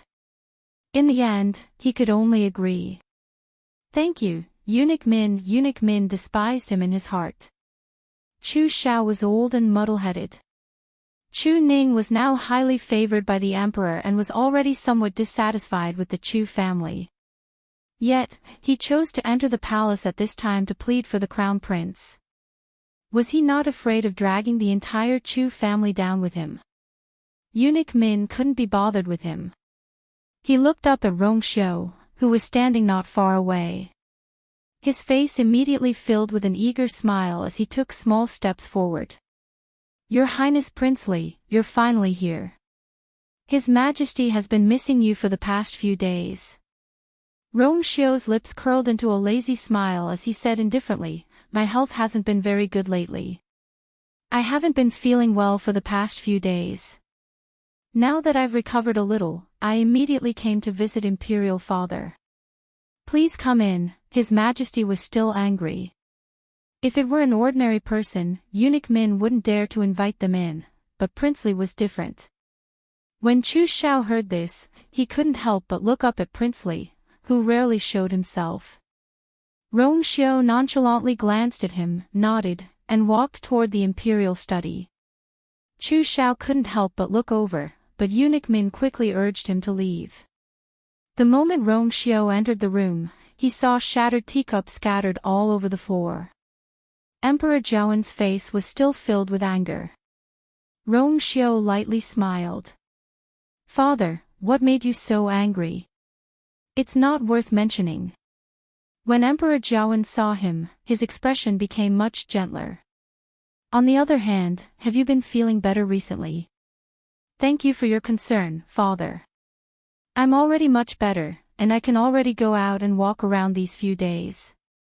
Emperor Zhaowen heaved a sigh of relief, but he still knitted his brows. You can't keep being like this. When there's a chance, I'll definitely find a stronger celestial physician to take a look at you. Rong Xiao smiled and looked nonchalant. I was born like this, and I've already gotten used to it. Father, you don't have to be too worried. How can I not be worried? You're me. You didn't have a mother to take care of you when you were young. Then, you left the Imperial city at a young age and went to Mingyue Tianshan alone. I owe you a lot for so many years. Rong Xiao looked down. Father, you're being too serious. Your son understands your intentions. Emperor Zhaowen looked at him for a while before shaking his head and sighing. You've always been the most sensible, unlike those useless ones. Forget it. You don't like these things, so I won't talk to you anymore. I called you here today to ask you something. You've been back in the Imperial city for quite some time. Have you taken a liking to any noble lady? Rong Xiao was dazed. Imperial Father, what are you? Emperor Zhaowen laughed out loud. You're already a prince now, but you don't even have anyone to serve you. When you start a family, you naturally have to start a family before you start a career. I've already asked my subordinates to prepare quite a number of portraits of noble ladies of suitable age. You can choose from them and choose a date to get married. Digression, cough, I'll add one more chapter today and pick another day. Mobile users, please browse and read. A better reading experience comes from IUN.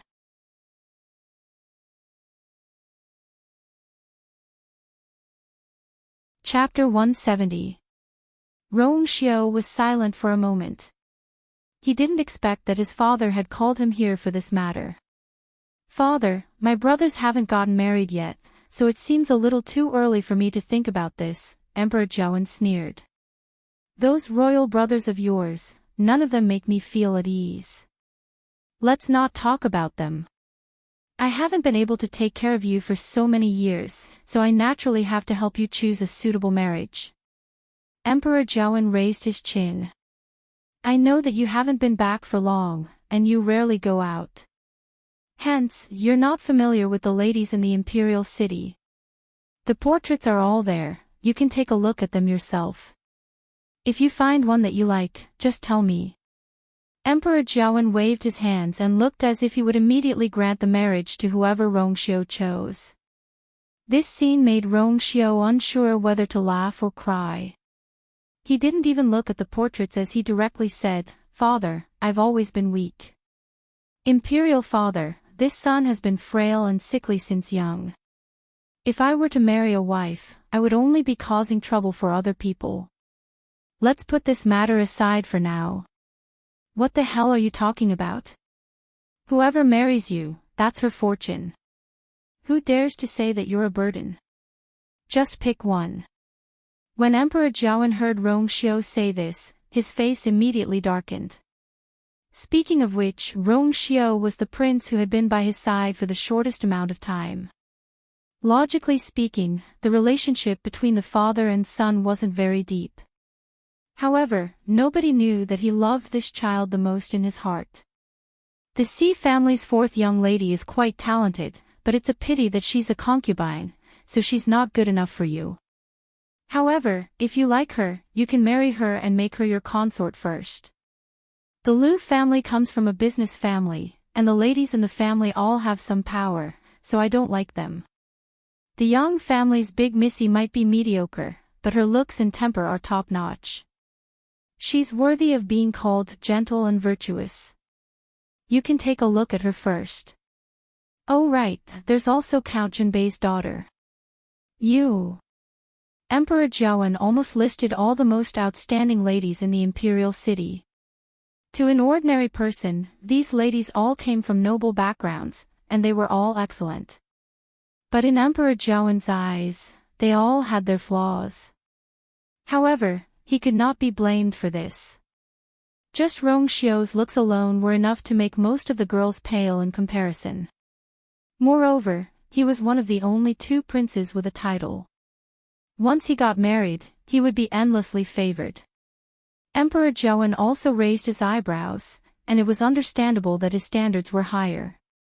As for Rong Xiao's body, in his opinion, it was not a big problem at all.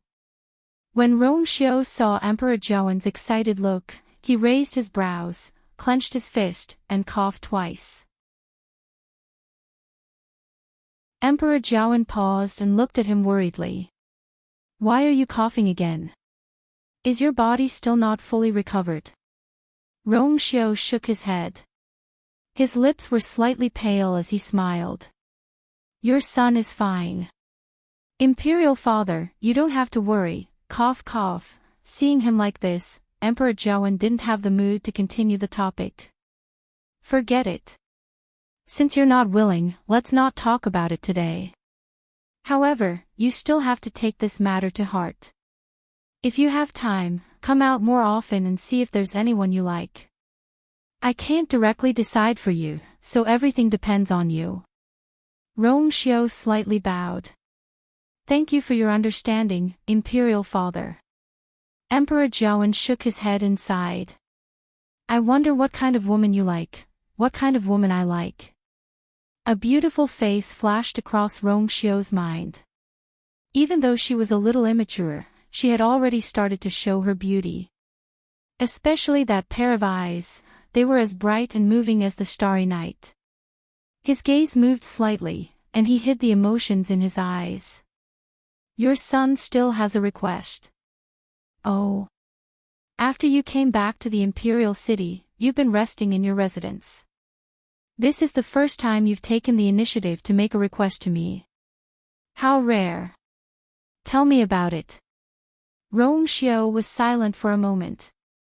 I've been away for many years and didn't have the chance to pay respects to my mother. Now that I'm back, I want to fulfill my duty as a son. Upon hearing Rongxiu mention his mother, Emperor Zhaowen was dazed. He then leaned against the chair, sighed, and closed his eyes. She did leave for many years. At this moment, Emperor Zhaowen seemed to have aged a lot, and his tone was filled with unconcealable regret and reminiscence. It's good that you still miss your mother. That's good, but you should know that your mother's mausoleum isn't in the Imperial Mausoleum. Rongxiu looked calm. I know. I remember that you once stayed in Tianlu Academy for a very long time. That's right. Back then, she didn't want to stay in the palace, so she went to Tianlu Academy. Your mother was close to Tianlu Academy's director back then, and she was talented and capable. Hence, she became half a teacher in the academy. She stayed there for 2 years until she passed away, and she never came back. Emperor Zhaowen spoke slowly as if he were telling a story that had nothing to do with him. However, his helpless and yearning expression, as well as his slightly trembling hands, clearly indicated that his heart was not as calm as it seemed. Even though many years had passed, that person and those things were still deeply engraved in his heart, and they couldn't be erased. Rongxiu quietly glanced at him, and his gaze was calm without any ripples. It was as if he didn't care about Emperor Zhaowen's nostalgic look. However, he quickly hid his nonchalant expression. So, I want to go to Tianlu Academy to see where my mother used to stay. Can you allow me to do so? Emperor Zhaowen opened his eyes. The young man in front of him had unknowingly become much taller. He stood there with his back straight, and the sunlight shone on his jade-like face clearly. They were very similar to each other. Especially the faint distant and noble aura between their eyebrows. It was as if they were carved from the same mold. Hence, every time he saw this face, he would be extra patient and dote on it. Of course, I won't disagree. However, you have to ask for the director's opinion on this matter. Normal people can't enter Tianlu Academy, but your mother's status is different. Perhaps the director will be extra lenient on you. Rongxiu's thin lips curved up slightly.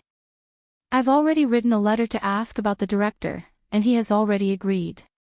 Emperor Zhaowen was taken aback. Then, since that's the case, you can just go there directly. Love Network provided a better reading experience for mobile users.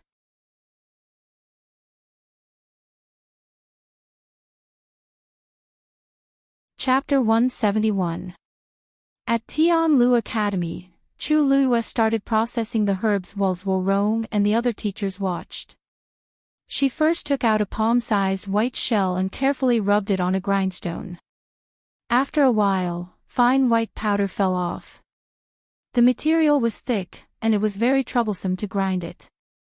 Chu Luiyue rubbed it for about 15 minutes, but there was still more than half of it left. Xian Cang, who was at the side, tried to hold it in.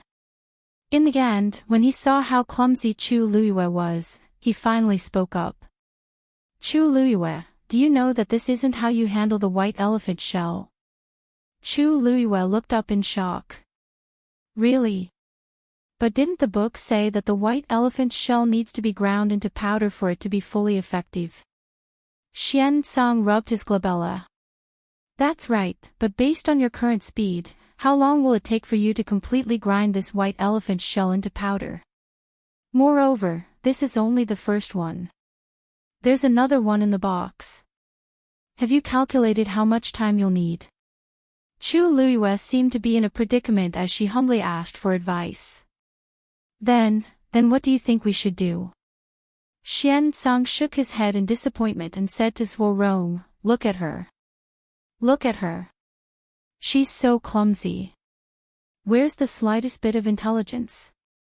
She can't even handle one white elephant shell, let alone all the other herbs. I think we don't have to stay here and watch.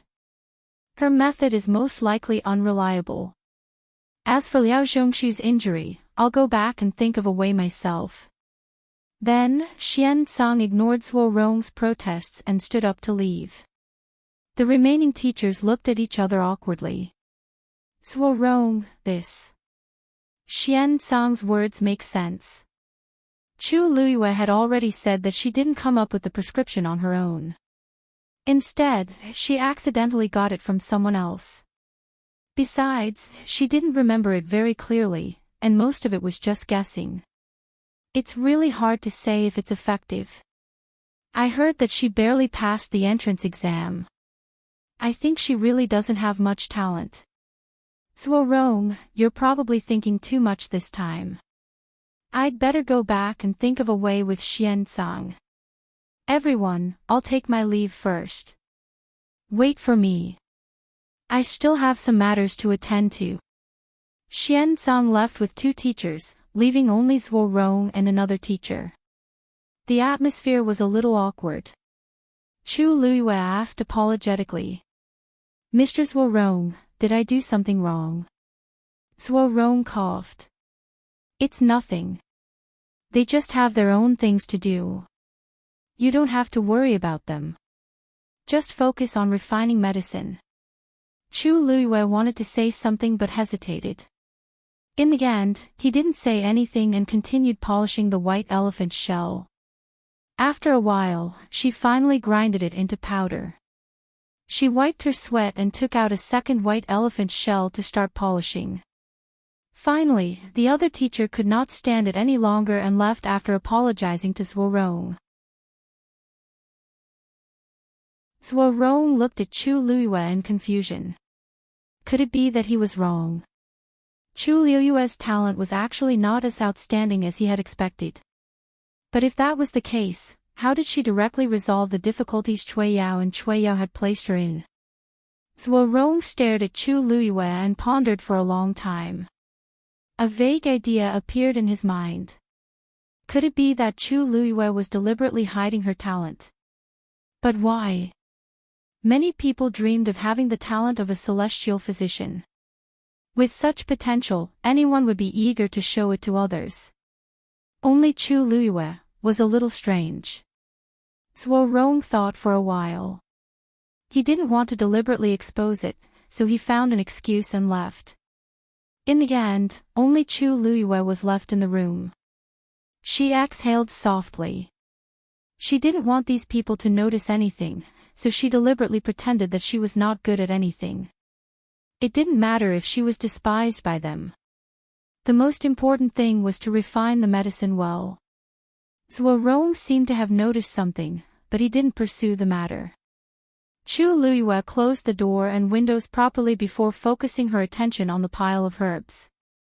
Now, there wasn't much time left. Xinhu asked around in the school and confirmed that Gu Mingfeng hadn't come to school for the past 2 days. He specially asked a teacher for leave and went out to look for Gu Mingfeng. Of course, he wouldn't be able to find him so quickly by himself. Fortunately, Xinhu had a group of friends in the Imperial capital. As long as he shouted, someone would immediately help him. After running around for half a day, he finally found Gu Mingfeng in a dilapidated house in the evening. But when he saw Gu Mingfeng, Xinhu was shocked. His face and body were covered in injuries. What happened to you? Who hit you? Xinhu was furious. We'll take revenge for you. Gu Mingfeng dodged as if he didn't want others to see him in such a sorry state. However, when he heard Xinhu's words, he paused. In the end, he calmly revealed his injury. The corners of his mouth twitched. Thank you. But you're not his match, so forget it. Sinhu glared at him. What do you mean forget it? Even if I'm not his match, there's still Lu Yu and Hong Yu. They asked me to look for you. If they see you like this, they won't let it go so easily. Gu Mingfeng's heart skipped a beat. They asked you to come. Yes. You should know that Lu Yu is back safely. We plan to celebrate at Phoenix Restaurant today, but you and Zhongshu can't go. Lu Yu and Hong Yu went to look after Zhongshu, and they asked me to come out and find you. Gu Mingfeng's throat seemed to be blocked by something. It took him a while to find his voice. It's the Gu family. Sinhu's voice suddenly rose. The Gu family. Why did they do this to you? Didn't you already? Gu Mingfeng didn't say anything. Because he was chased out of the Gu family, many people came to find trouble with him. Over the years, many people in the Gu family didn't like him. If they could make him suffer now, it would be a great achievement for Gu Yunfei. Who wouldn't do it? He wanted to return to school after his injuries recovered, but he didn't expect Sinhu to come looking for him. Sinhu patted him on the shoulder and said seriously, "Don't worry. Don't worry, we are friends who have gone through life and death together. We definitely won't ignore you. Let's go back first. Lu Yu and Hong Yu are still waiting for us." Gu Mingfeng didn't know what he was feeling. After hesitating for a long time, he finally nodded. Okay. Mobile users, please browse for a better reading experience from Love Network.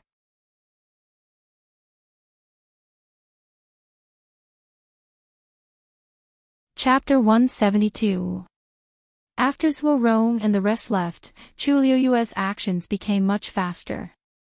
She stretched out her hand and with a thought, a red flame suddenly appeared in her fair palm. That small cluster of flame was as agile as a spirit. Although it was weak, it was filled with vitality. Chu Liuyue's eyes widened slightly. This was the first time she summoned her own force after officially becoming a rank 1 warrior. If it was a normal rank 1 warrior, it would be impossible to draw the force out of their body at this stage. Only those who had broken through to rank 4 could do it. But a celestial physician was different. A celestial physician used force to refine medicine. Chu Liyue was only a rank 1 warrior now, so the force she could summon was just a small cluster. Although it was not enough to refine medicine, it was much better than using the big pot to refine medicine. Chu Liyue found a square cauldron for refining medicine and placed her hand on the cauldron's handle, injecting the flame into it. This square cauldron for refining medicine was given by Second Master Yen. When Chu Liyue was checking the gift, she took a fancy to it and thought that she was lacking one, so she brought it to the academy. Hua! That small spark fell into the square cauldron and instantly burned fiercely. Chu Liyue's eyes lit up.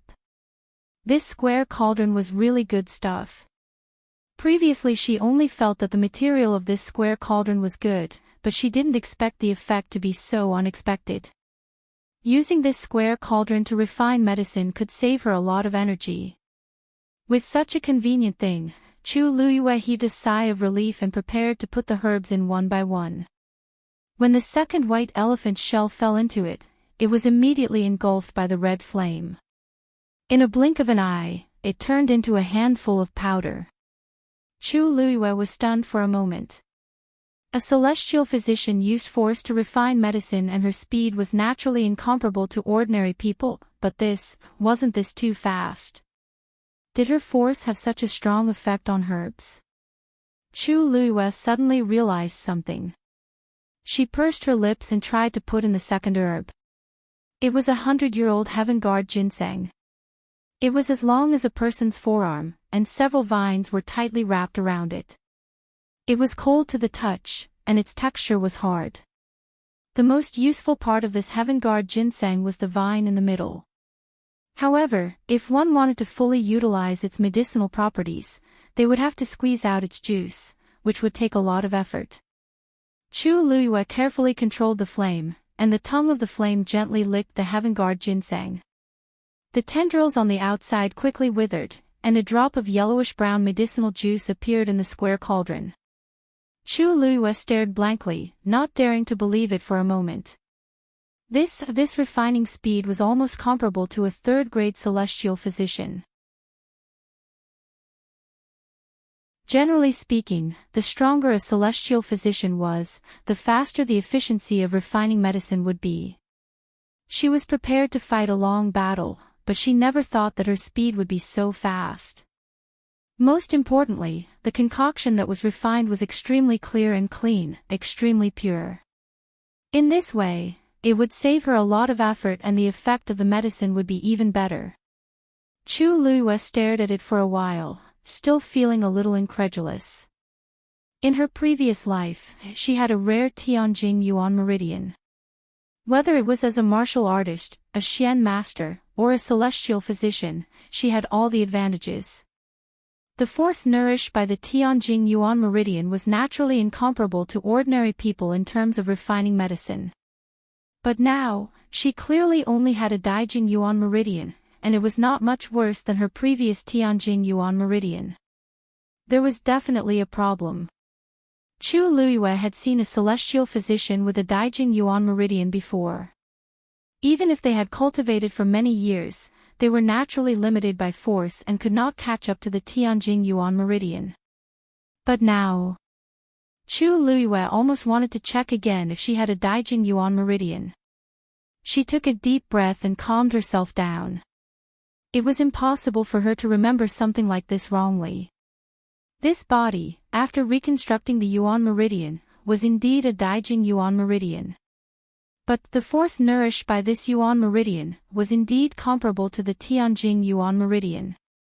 Chu Luiyue's heart beat wildly. Her Yuan meridian would perhaps become her greatest reliance.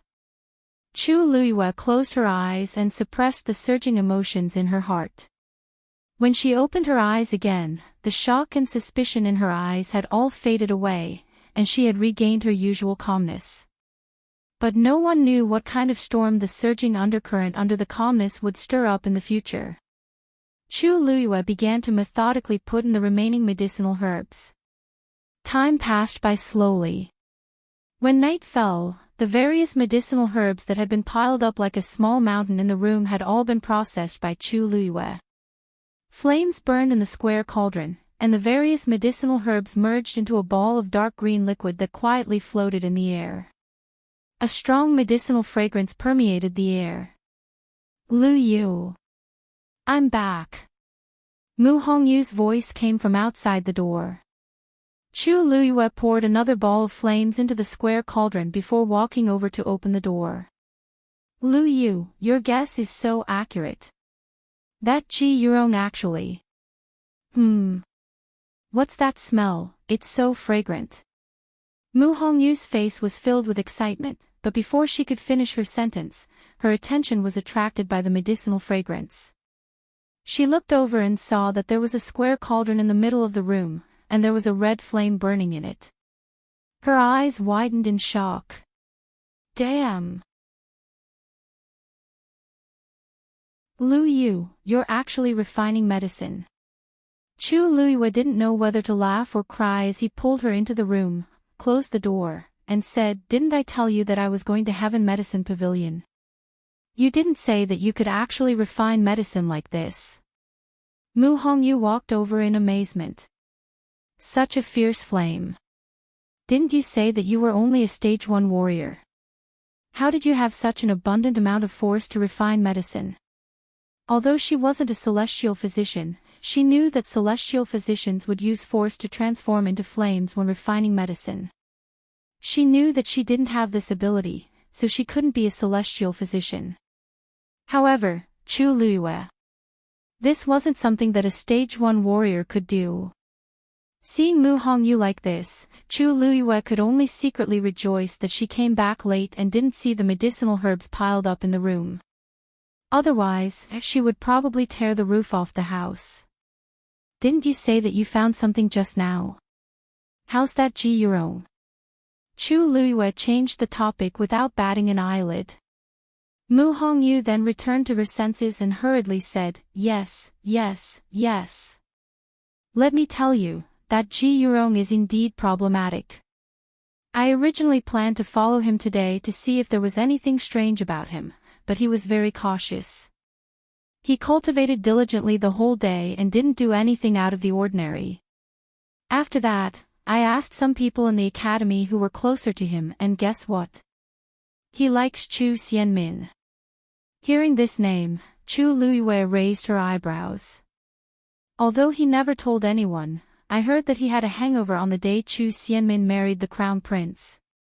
This Ji Yurong is usually an especially honest and introverted person and has always been well behaved. Why did he do such a thing on that day?" Chu Luiyue glanced at the medicine in the square cauldron and asked, "What's the relationship between the two of them?" I find this very strange too. There's almost no interaction between the two of them. You know that Chu Xianmin and I don't like each other, but I've never seen Ji Yurong speak up for her. If I didn't find out about his hangover, I really wouldn't have known that he was interested in Chu Xianmin."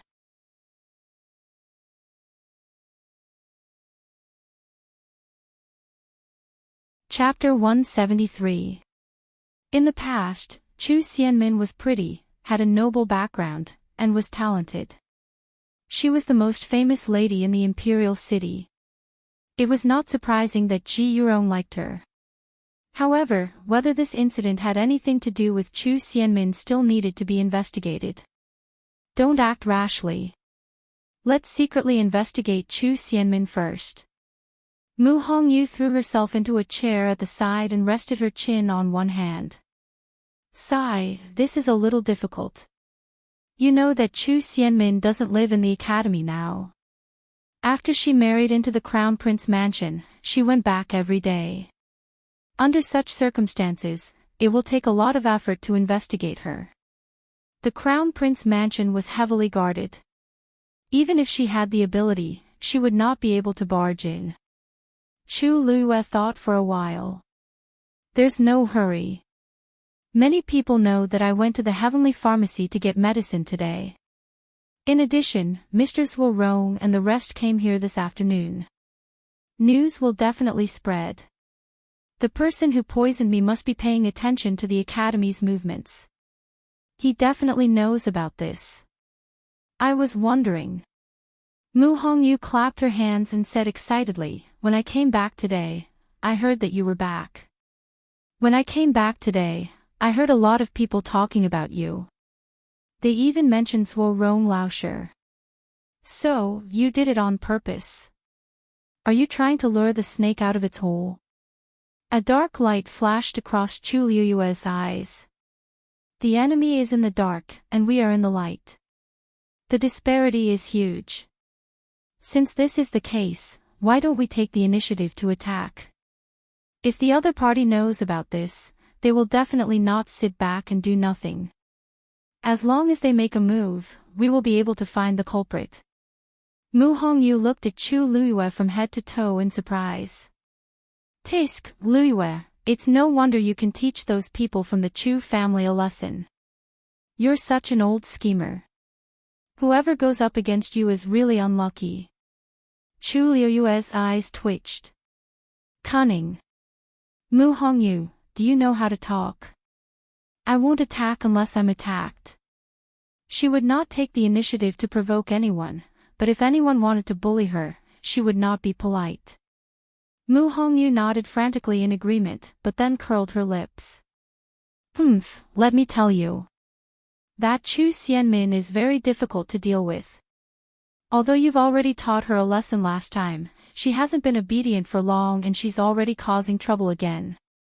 You don't know this, but when everyone thought that when everyone thought that you were doing something, Chu Xianmin actually ran to the teacher and told him that she wanted to replace your status as the top warrior and visit the Tianling dynasty's envoy.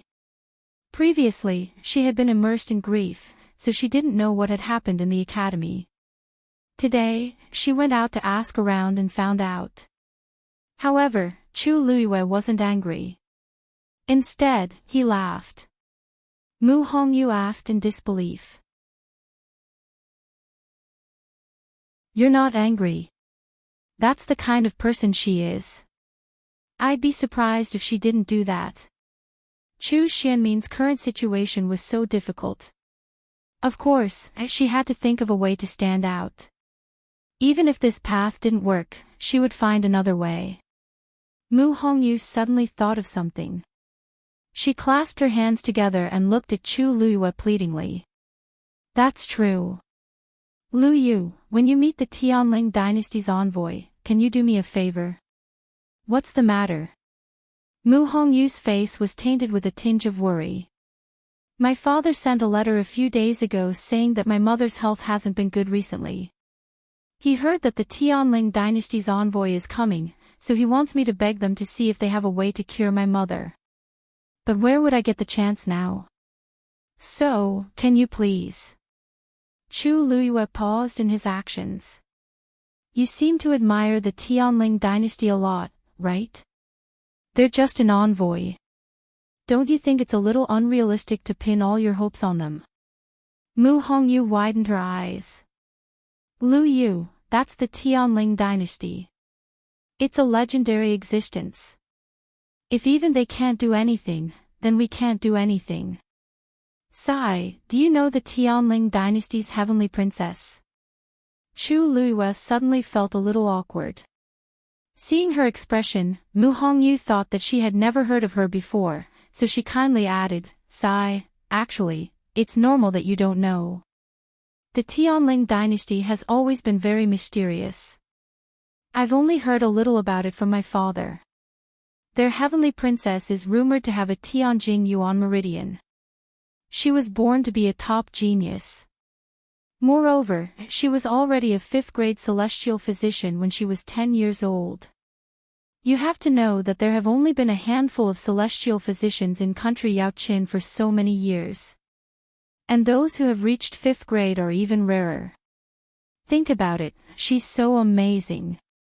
Chu Luyue coughed and touched her nose. Sigh, we can't be envious of this kind of person, but there's no need to be envious. That heavenly princess was good at everything, but in the end, didn't she die from qi deviation? At that time, she wasn't even 20 years old. Mu Hongyu sighed. Chu Luyue was suddenly stunned.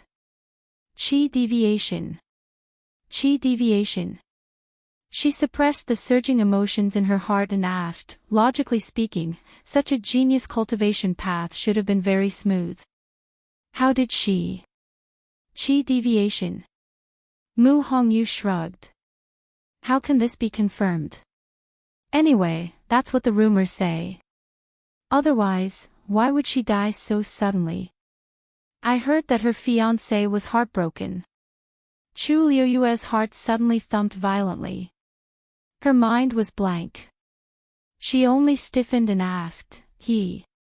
That's what the rumors say. Yes. But I don't know anything more than that. Who knows what happened thousands of miles away? Sigh, Lu Yu, you don't look too good. What's wrong? Chu Luyue came back to her senses and shook her head. I'm fine. It's just that I've been refining medicine for too long and I'm a little tired. Mu Hongyu was a little worried. Then can you still hold on? I'll stay here with you. Chu Luyue shook her head. No need. Go back and rest today. You have to continue investigating Ji Yurong tomorrow. Then. Okay. Mu Hongyu was also exhausted from running around all day. After hearing Chu Liyue's words, she got up and left. When her figure disappeared outside the door, Chu Liyue finally slowly let go of her hand. Because she used too much strength, her palm was already stained with blood. Just now, she almost couldn't control the crazy burning anger in her heart. Dying from qi deviation. Heartbroken. Those people are really capable of doing anything. These debts. She will pay them back 100 times. Digression, mobile users, please browse and read. A better reading experience comes from the Love Network.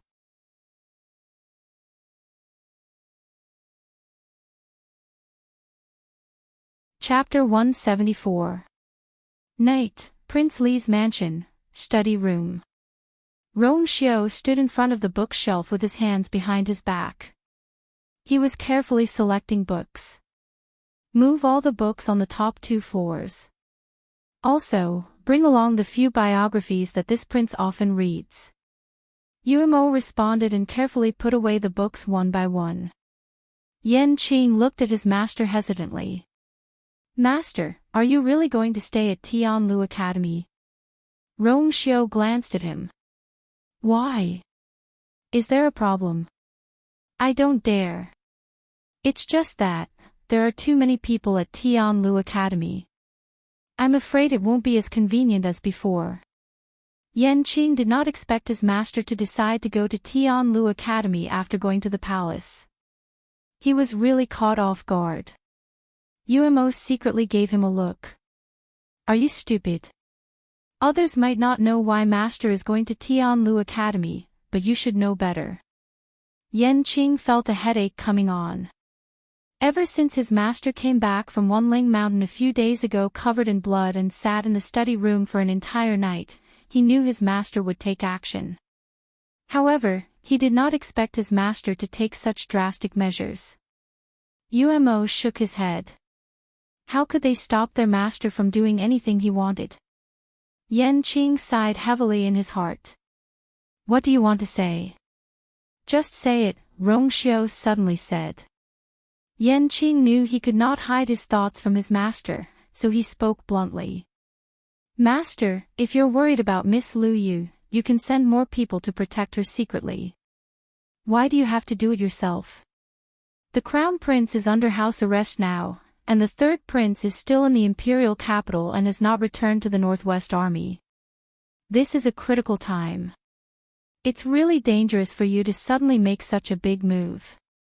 Rong Xiao looked at him quietly. Anything else? Yan Qing hesitated and shook his head.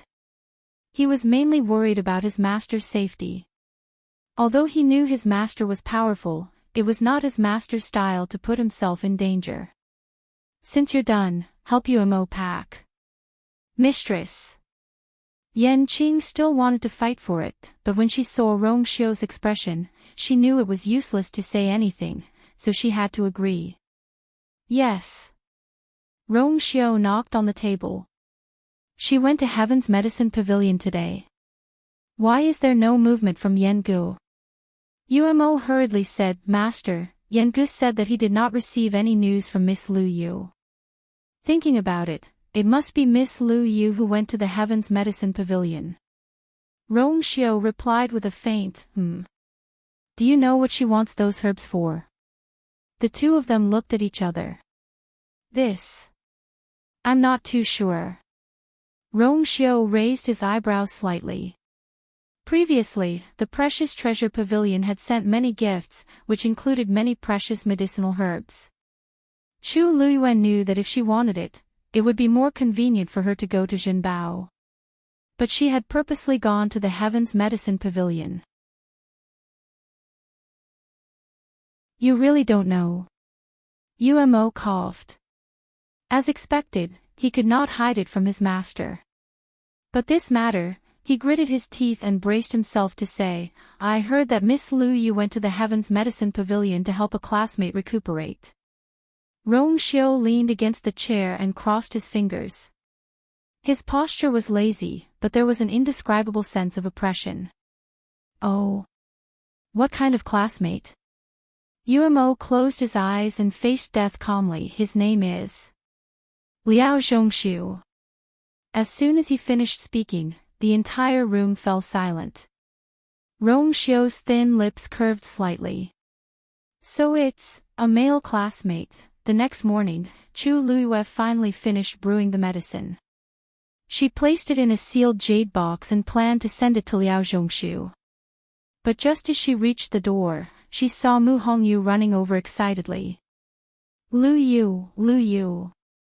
Big news. Chu Luyue could not help but laugh. What kind of big news can make you so excited? Could it be that you have found some evidence? Mu Hongyu's face fell. No, it's not that easy. But she quickly cheered up again, and her eyes lit up. Did you know? Prince Li came to Tianlu Academy today. Chu Liuyue's heart skipped a beat. Why is he here? Did he pass the exam and get in? Mu Hongyu did not notice that Chu Liyue sounded familiar when she mentioned Prince Li. She thought that Chu Liyue was just curious, so she chuckled. How is that possible? Prince Li is weak and sickly. Why would he take the exam? I heard that he came here to pay respects to his mother, Consort Wan. Consort Wan was a teacher at Tianlu Academy for a period of time, and she was not buried in the Imperial Mausoleum. That's why Prince Li came here. Chu Liyue was a little surprised. Is this appropriate? What's inappropriate about it? The Dean and His Majesty must have agreed to this. That's why Prince Li came. You don't know, but Consort Wan only doted on the Imperial harem back then. Now that Prince Li wants to remember her, His Majesty naturally agreed. The Dean and Consort Wan seemed to have a good relationship back then. At this moment, Old Sun had already brought Prince Li into the academy.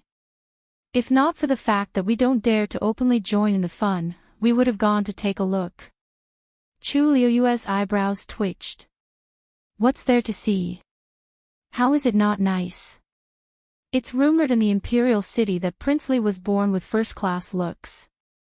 Who knew how many women wanted to take a look at it? Hey, Lu Yu, I remember that you and Prince Li both went to the Crown Prince's birthday banquet. You should have seen him, right? Quick, tell me. Is he as gentle as jade and unparalleled in the world as the rumors say? Chu Liyue suddenly had the urge to facepalm. However, a devilish face appeared in her mind. She coughed. Just like that. Mu Hongyu was not satisfied with this answer. She clicked her tongue. I heard that Prince Li stepped forward to help you that day when Fourth Princess made things difficult for you. Don't tell me, you didn't have any thoughts. Chu Liyue immediately said, how is that possible? Before she finished speaking, she saw a familiar tall figure out of the corner of her eye. Her words were suddenly stuck in her throat. Mu Hongyu asked curiously, really? Of course it's true. Suddenly, a low and cold voice came from behind her. The tone was gentle, but there was a hint of laziness in it, like the spring water disturbed by the wind. After all, in Miss Lu Yu's eyes, I'm just like that. Isn't that right, Ms. Liyue?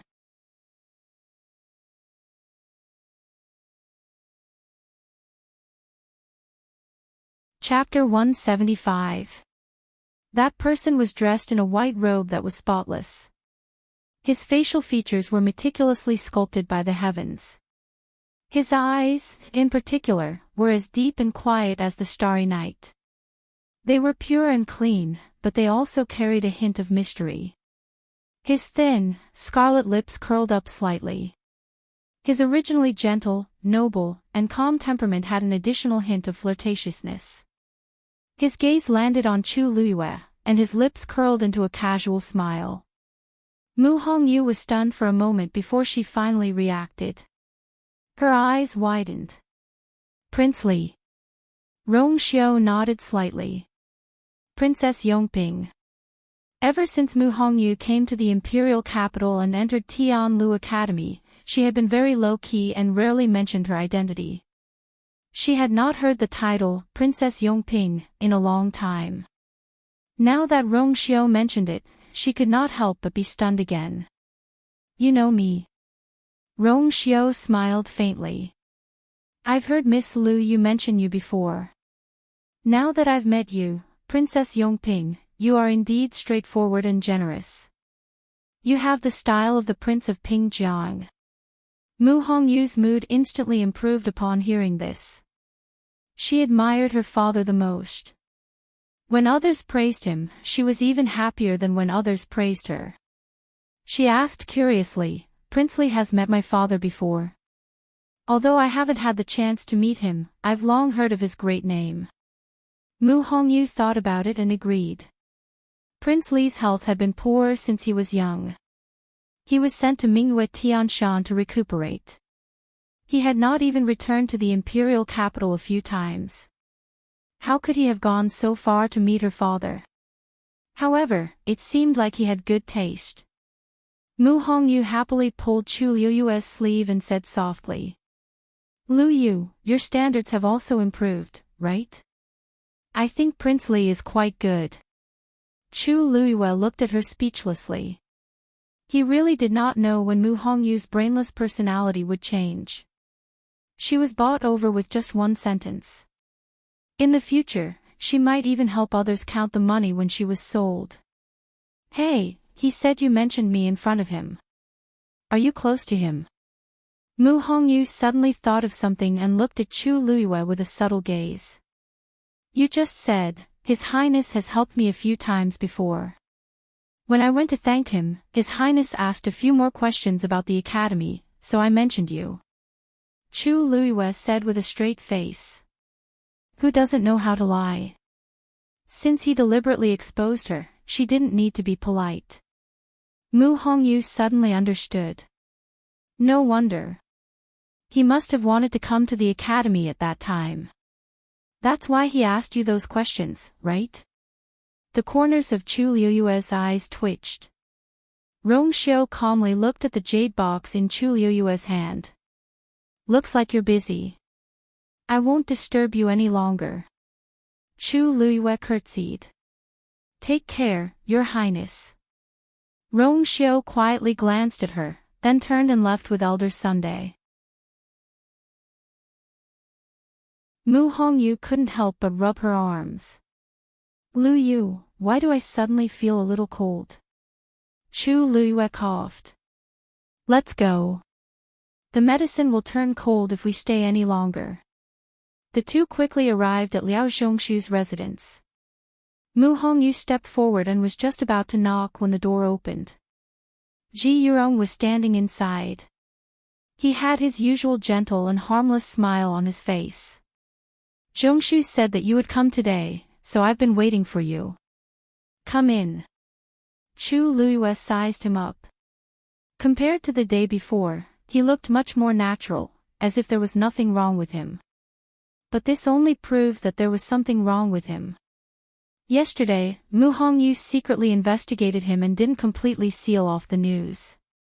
If he asked around, he would definitely find out. But today, he didn't seem to be acting strangely. He was clearly trying to hide something. Mu Hongyu said with a faint smile. Oh, isn't this embarrassing? It must have been hard on you to take care of him these few days, right? We're just here to see him. Just go about your business. Ji Yurong's expression froze for a moment, but it quickly returned to normal. We're all friends, and we live together. This is what I should do. Then, you can go up first. I'll make tea for you later.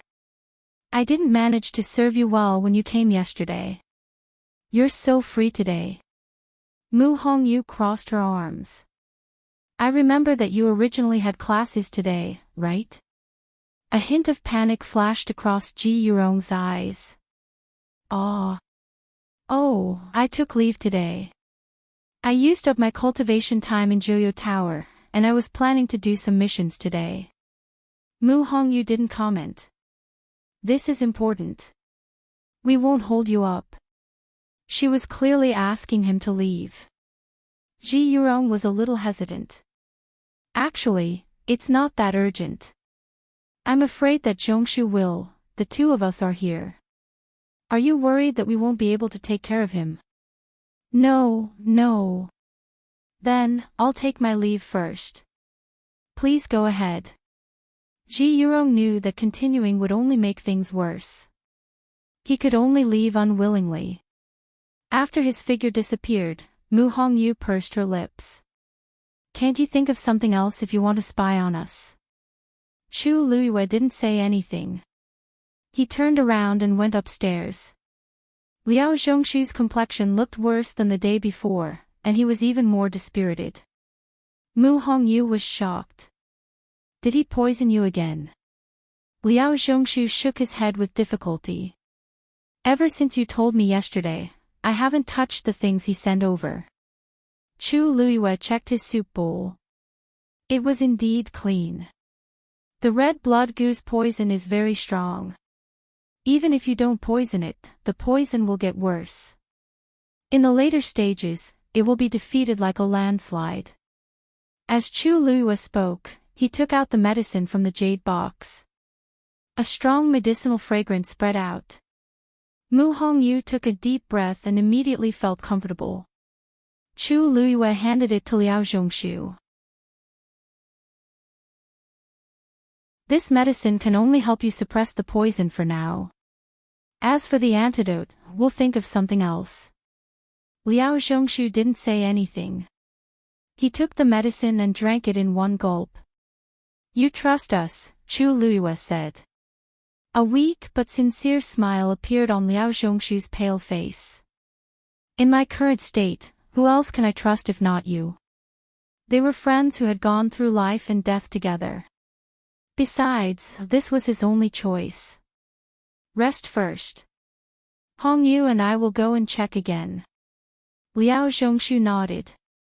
Sorry to trouble you. I really don't know how to repay this friendship. Lu Yu. Hongyu. We're back.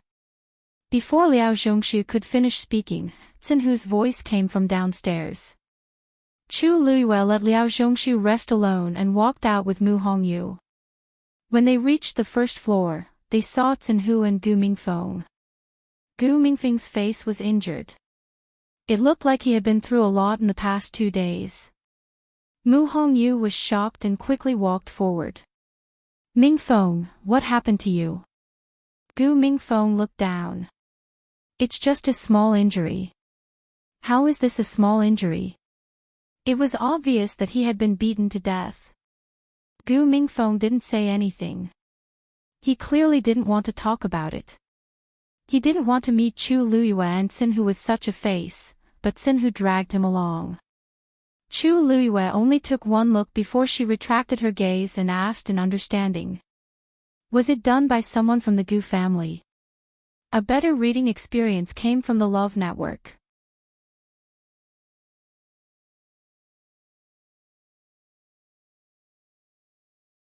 Chapter 176. Gu Mingfeng didn't say anything, but his silence was a confirmation. Why did the Gu family treat you so harshly? Mu Hongyu was shocked. No matter what, Gu Mingfeng was still a member of the Gu family. Why did they do this? Although she knew that Gu Mingfeng wasn't well liked in the Gu family and was treated very differently from Gu Mingzhu, it was too much to chase him out and treat him like this. She really didn't understand why Gu Yunfei hated Gu Mingfeng so much, even though they were both his children. Gu Mingfeng calmly said, "They just can't stand me. I'm already used to it." Chu Luiyue stared at him for a while. After confirming that there was no sadness in his eyes, she couldn't help but laugh. It's better to leave a family like this than to stay. It's a good thing to cut your losses in time. When Liao Zhongshu gets better, let's go to Phoenix Restaurant to celebrate.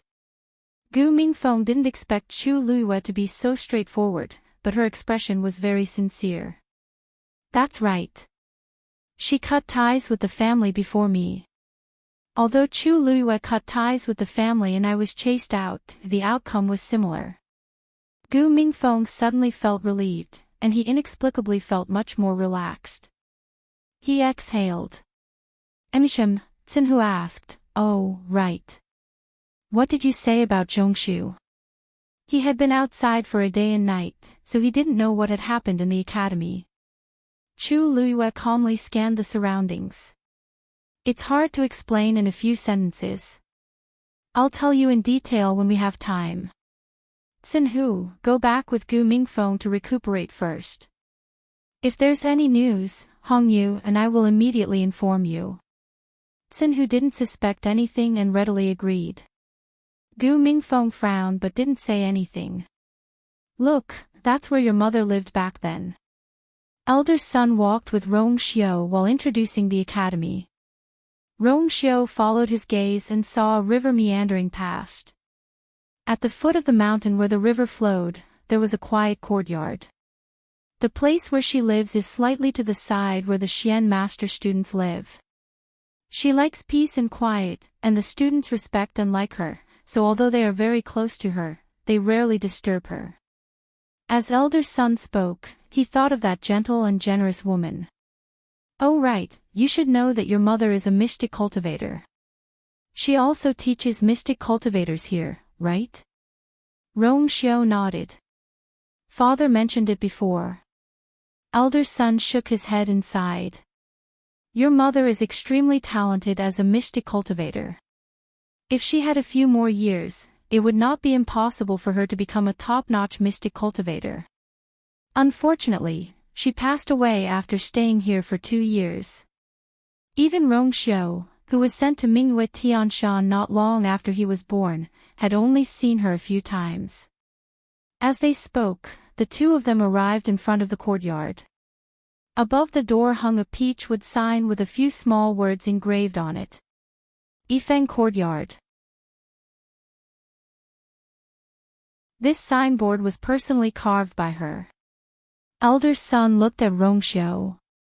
No one has been here for many years.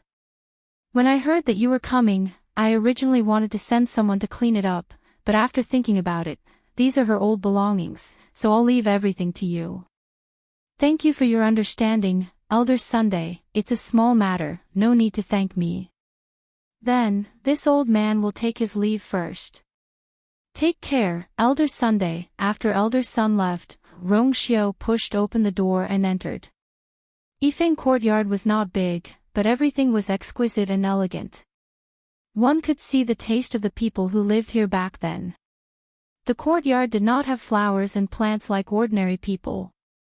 Instead, there was a peach tree with luxuriant leaves.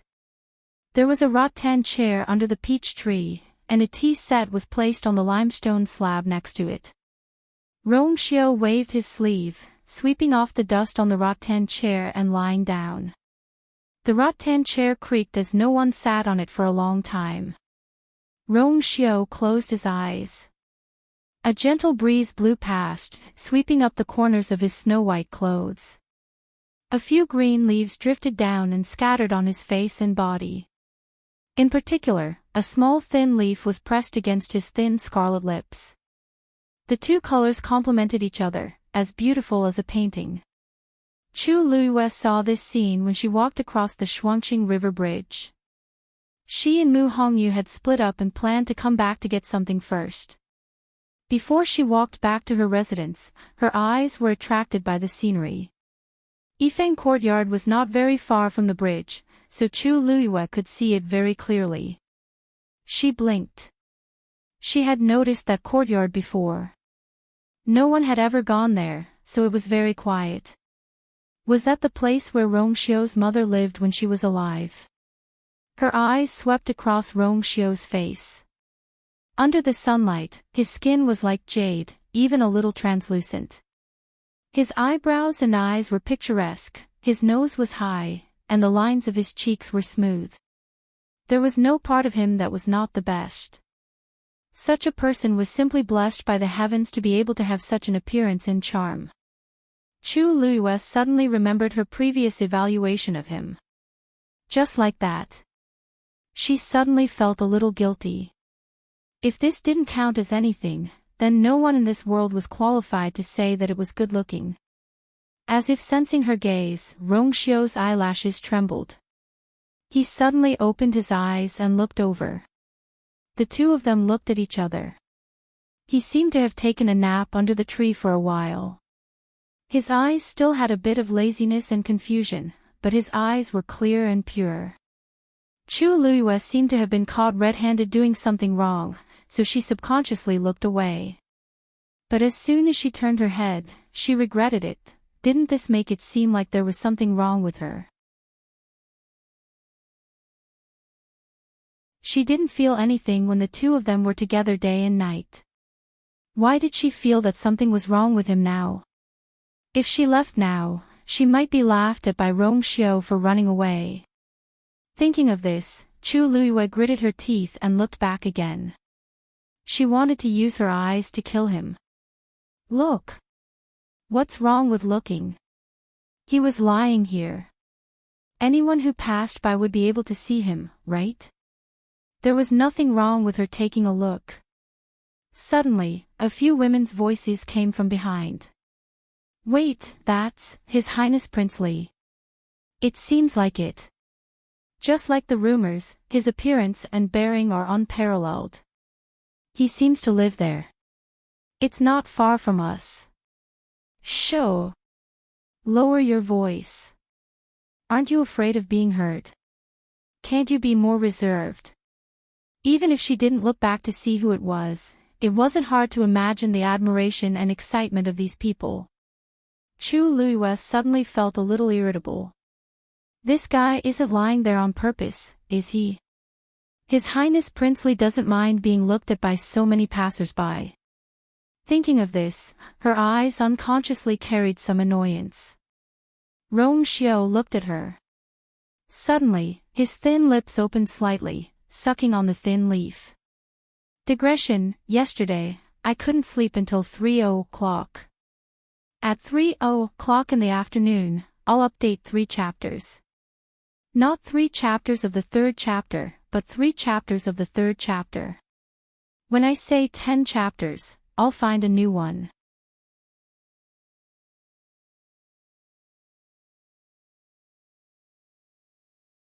Chapter 177. From Chu Luiyue's angle, she could clearly see the tip of his tongue sticking out slightly as he sucked the leaf into his mouth. His actions were so ambiguous, but his eyes were still pure and clean. It was as if he did not feel that what he was doing was so full. Chu Luiyue's face suddenly heated up. Too much. Too much. Not only did he secretly climb into her bed in the middle of the night, but he actually dared to seduce her in public now. Not only did he seduce her, but there were other people behind him. Chu Luiyue instinctively looked back and realized that the girls who had spoken earlier did not see what Rong Xiao was doing, probably because they were in a more secluded position. For some reason, she suddenly heaved a sigh of relief in her heart, but her chest still felt as if it was blocked by something. She pursed her lips and decisively looked away as she walked back to her room. Bang! The door was slammed shut. As Rong Xiao watched, the corners of his eyes suddenly turned into a smile. Was he angry? Chu Luiyue returned to her room to look for something, but the scene just now still lingered in her mind. She felt an inexplicable frustration in her heart that even she could not explain. She simply went up to the 2nd floor to calm herself down. However, as soon as she opened the window, she saw Rong Xiao again. His room was not far from hers, so she could actually see him from the 2nd floor. Chu Luiyue felt even more frustrated, so she could only close the window. Rong Xiao's arrival at Tianlu Academy was too sudden and unexpected. Previously, he had claimed to be sick and stayed in Prince Li's mansion. He did not even go out, and he had tactfully rejected all the visits from various families. Everyone in the Imperial city knew that Prince Li was frail and sickly. He could not be exposed to the wind and even rarely saw people. He clearly had his own reasons for doing so. However, why did he come to the academy now? Wasn't he putting himself out in the open? Chu Luiyue faintly had a guess in her heart, but she did not dare to believe it. Rong Xiao could not be doing this for her shoulders sank, and a furry thing jumped onto her. Chu Luiyue glanced at it. You're awake. The little thing stretched and nodded with a satisfied expression. Chu Luiyue could not help but laugh as she pinched its ears. You can really sleep. After returning from Wan Spirit Mountain, this little thing had fallen into a deep sleep for 2 days and nights. Chu Luiyue picked it up and checked it carefully. She was a little surprised. Have you recovered from your injuries? Although it had not been seriously injured, there were a few scars on its body, in just 2 days, the scars, the wounds, and the scars. They were not scabs, but they were completely healed. It was as if it had never been hurt. It says Liu as its black was the black. The little thing blinked. I don't remember the blood marten race having such a strong recovery ability. Chu Liu in her previous life, she had seen some noble ladies raise blood ferrets, but they were all pets. Because they were very weak, they were usually carefully protected. But this one, since you're following me, I have to give you a name. How about Xiao Chang? The little thing instantly bared its teeth and waved its claws frantically. No. It still wanted to come out and make a living. Chu Luiyue looked at it and added seriously, "Look, you're so resistant. This name is the most suitable, right?" No. The little thing rolled its eyes and pretended to be dead. Chu Luiyue shook it. "Since you don't like it, we'll change it. How about dumpling?" The little thing's legs straightened, and it closed its eyes, refusing to wake up and face this terrible world. "Since you've agreed, we'll settle on this." The little thing opened its eyes instantly. Chu Luiyue pressed its head. "It's too late." Dumpling shut its mouth, feeling wronged. "Forget it. With such a master, what else can I hope for?" Chu Luiyue looked at it, and a hint of doubt flashed in her heart. Blood ferrets were only third-grade fiends. Logically speaking, their intelligence was only equivalent to a 1-year-old child. But this one was obviously much smarter. There were a lot of mysteries about it. Knock, knock. There was a knock on the door downstairs. Chu Luiyue went downstairs and opened the door in confusion. It was Si Yang, whom she had not seen for a long time. "Si Yang. Why are you here?" When Si Yang saw her, he hurriedly went forward and looked at her carefully. "Lu Yu, are you really okay? You're too powerful." He couldn't believe it when he heard the news. Now that he saw it with his own eyes, he was even more shocked. They knew how dangerous Wanling Mountain was at that time. Chu Luiyue actually came back alive alone. "Actually, I wanted to come yesterday, but something came up at the last minute at home, so I was late." Chu Luiyue didn't mind and smiled. "I'm fine." Si Yang looked at Dumpling on her shoulder and was a little surprised. "Isn't this a blood ferret?" "You. When did you have this with you?" "I met it by chance at Wanling Mountain and brought it back because I liked it." "What? You kept it?" "Lu Yu, although this blood ferret is cute, it's very weak in combat. It's quite troublesome to bring it around." Dumpling opened its eyes before Si Yang could finish his sentence. Chu Luiyue originally thought that it would explode, but she did not expect it to just glance at Si Yang coldly before closing its eyes again. It swept its tail as if it did not care about Si Yang at all. Si Yang's mouth twitched. It was looking down on me." Chu Luiyue nodded in agreement. "It's very obvious." Si Yang suddenly felt a little doubtful. A mere third-grade blood ferret actually looked down on him. Chu Luiyue asked, "Why did you ask me to come here today?" Si Yang looked at Dumpling angrily and said, "Yes. You missed class 2 days ago, so Mr. Dongfang asked me to ask you if you want to participate in the Qingjiao competition in half a month." Qingjiao competition? You don't know. It's the Mystic Master competition that's held every year. At that time, the neighboring nation of Huaicang and nation of Xingluo will also send their youngest geniuses to compete. This Qingjiao competition is very grand, and the prizes have always been very generous. Do you want to participate in the Mystic Master competition? Mobile users, please browse and read. A better reading experience comes from Love Network.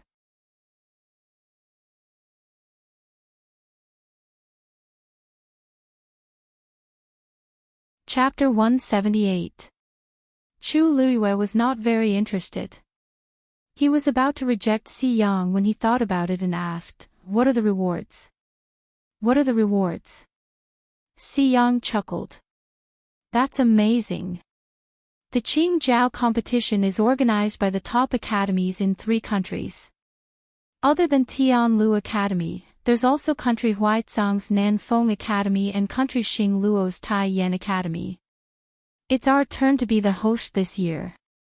According to the rules, other than the usual rewards, the most important thing is that the Xian Master Champion of the Qingjiao competition can choose one of the 3 academies to read Xian formation drawings for free for a month. Think about it, how big of a deal is this? These 3 academies were the top academies in their respective countries. Which one of them did not have a vast collection of books? To be able to read Xian formation drawings for free for a month was a huge temptation to any Xian master. Chu Luiyue was deep in thought. The rewards are indeed quite generous. Help me tell Mr. Dongfang that I'll participate in the Qingjiao competition. That's right. Although there are still seniors above us, and it's impossible for us to get first place, you're the top Xian master in our batch. Of course, you have to show up. As Si Yang spoke, he suddenly thought of something and asked curiously, "Oh, right. Since you're participating in the Xian Master competition, then, are you still going to the warrior competition?" Chu Luiyue could not help but laugh when he saw Si Yang's gossipy expression. "Is there a difference whether I go or not?" "Of course." Si Yang raised his voice. "If you don't go, won't Chu Xianmin stir up trouble again? I see that she's been cultivating diligently recently and is trying her best to get back at her." Chu Luiyue suddenly remembered Mu Hongyu mentioning that Chu Xianmin thought that she was dead and wanted to replace her as the warrior competition's champion. Can one person only participate in one competition? Of course not. If you're willing, you can sign up for 2 or 3 competitions. It's not a problem. Chu Luiyue nodded in understanding. "Then, I'll think about it." What are you thinking about? Don't tell me you still care about the sisterhood of the Chu family. She has already married into the Crown Prince's residence and is considered one of the Crown Prince's people. Chu Luiyue's heart skipped a beat, and he fixed his gaze on him. What does this have to do with her marrying into the Crown Prince's residence? This. I was just saying it in passing. Cough cough. Si Yang realized that he had let the cat out of the bag, so he immediately avoided Chu Luiyue's scrutinizing gaze. Chu Luiyue thought to himself. Everyone knew that she had severed ties with the Chu family, and not long ago, she had exposed Lu Yao in public. Anyone could see that she had completely fallen out with the Chu family. Why would she care about the so-called sisterhood? Chu Luiyue smiled faintly. Si Yang, you don't want to ask about my relationship with Chu Xianmin but my attitude toward the Crown Prince, right? Where do I have it? Si Yang did not expect Chu Luiyue to guess his question right away. He immediately denied it. However, his voice was trembling, and his gaze was erratic. Anyone could tell that Si Yang was right. Chu Luiyue was not angry. She was just a little curious. I have nothing to do with the Crown Prince for a long time. Why are you so curious about this? Si Yang coughed to cover it up. I was just asking. Didn't you like the Crown Prince a lot in the past? The last sentence was very soft, but Chu Luiyue still heard it clearly. Looking at Si Yang's expression, she suddenly realized something. My feelings for the Crown Prince don't seem to have anything to do with you, right? But my brother. Si Yang was halfway through his sentence when he suddenly realized something and hurriedly covered his mouth. Chu Luiyue's expression darkened. I've already told Si Ting before that we are just classmates, and I don't want to have too much contact with him. It seems like he didn't listen. No. I was the one who made the decision to ask. As Si Yang spoke, he suddenly froze. Wait, you said that you've already talked about this. Most importantly, his brother had already been rejected. No wonder. No wonder when he heard that Chu Luiyue was back and asked his brother to take a look, his brother's attitude was very cold. So it was because Chu Luiyue narrowed her eyes. It seemed that Si Yang had indeed come on his own accord. Let's forget about this. Don't mention it again. With that, Chu Luiyue was about to leave. Si Yang hurriedly went forward to stop her and asked awkwardly, "Why? My brother is sincere to you. Why won't you consider it?" Si Ting was handsome, came from a noble family, and was very talented. Many girls in the capital city wanted to win his favor. However, Si Ting had never been interested in any girl. Now, he had finally fallen in love with someone, but he had been rejected so bluntly. Si Yang could not understand. How is my brother not good enough for you? Chu Luiyue looked calm. This is not a matter of whether he's good enough for you or not. It's a matter of whether I want you or not. Si Ting was very good, but she did not like him. Therefore, she might as well cut off the relationship from the beginning. Also, Si Ting and I have already reached an agreement. This is already in the past. You don't have to. Why is it in the past? If it is in the past, why did he risk his life to save you at Wanling Mountain that day? Si Yang finally could not help but blurt out. The surroundings suddenly quietened down. Chu Luiyue frowned slightly. Si Ting also went to save her that day. I don't know about this. Si Yang turned away. He went with old master's son that day.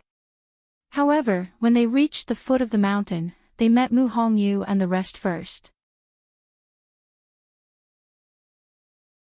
Old master's son then asked him to stay with them. I know that this may not have helped you, but... Since he was willing to make such a choice, it proved that Si Ting was willing to risk his life for her. Chu Luiyue suddenly felt that it was a little difficult. She hated owing people favors, especially this kind of thing. However, Si Ting did it to save her, so she could not say anything. I got it. I will find a chance to thank him personally later. As for the rest, forget it. When Si Yang heard this, he suddenly felt uncomfortable. He made up his mind.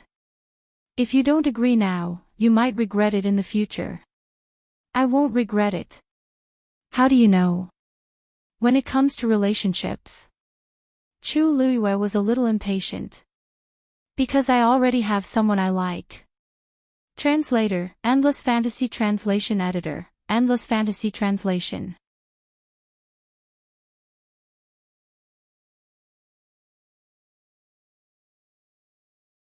Chapter 179. Si Yang was stunned. What did you say?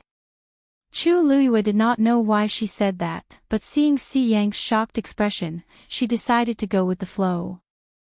I've already made myself very clear. Do you need me to repeat myself? No, who do you like? Si Yang asked instinctively. Who could be more outstanding than Si Ting in the Imperial City? Chu Luiyue previously said that she liked the Crown Prince. How long has it been since she fell in love with someone else?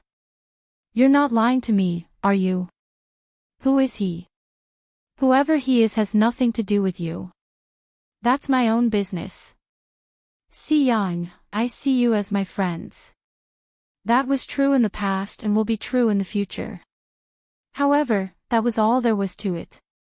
Si Yang understood what Chu Luiyue meant. He did not want to believe it, but seeing her calm expression and clear eyes, he knew that she was not lying. He was conflicted for a long time and rubbed his face in frustration. All right. I promise that from now on, I won't bother you about this matter anymore. We're still friends in the future. A faint smile then appeared on Chu Luiyue's lips. All right. Si Yang was still a little dejected. I'll make a move first. I'll tell teacher Dongfang about your participation in the Qingjiao competition. With that, he turned and left.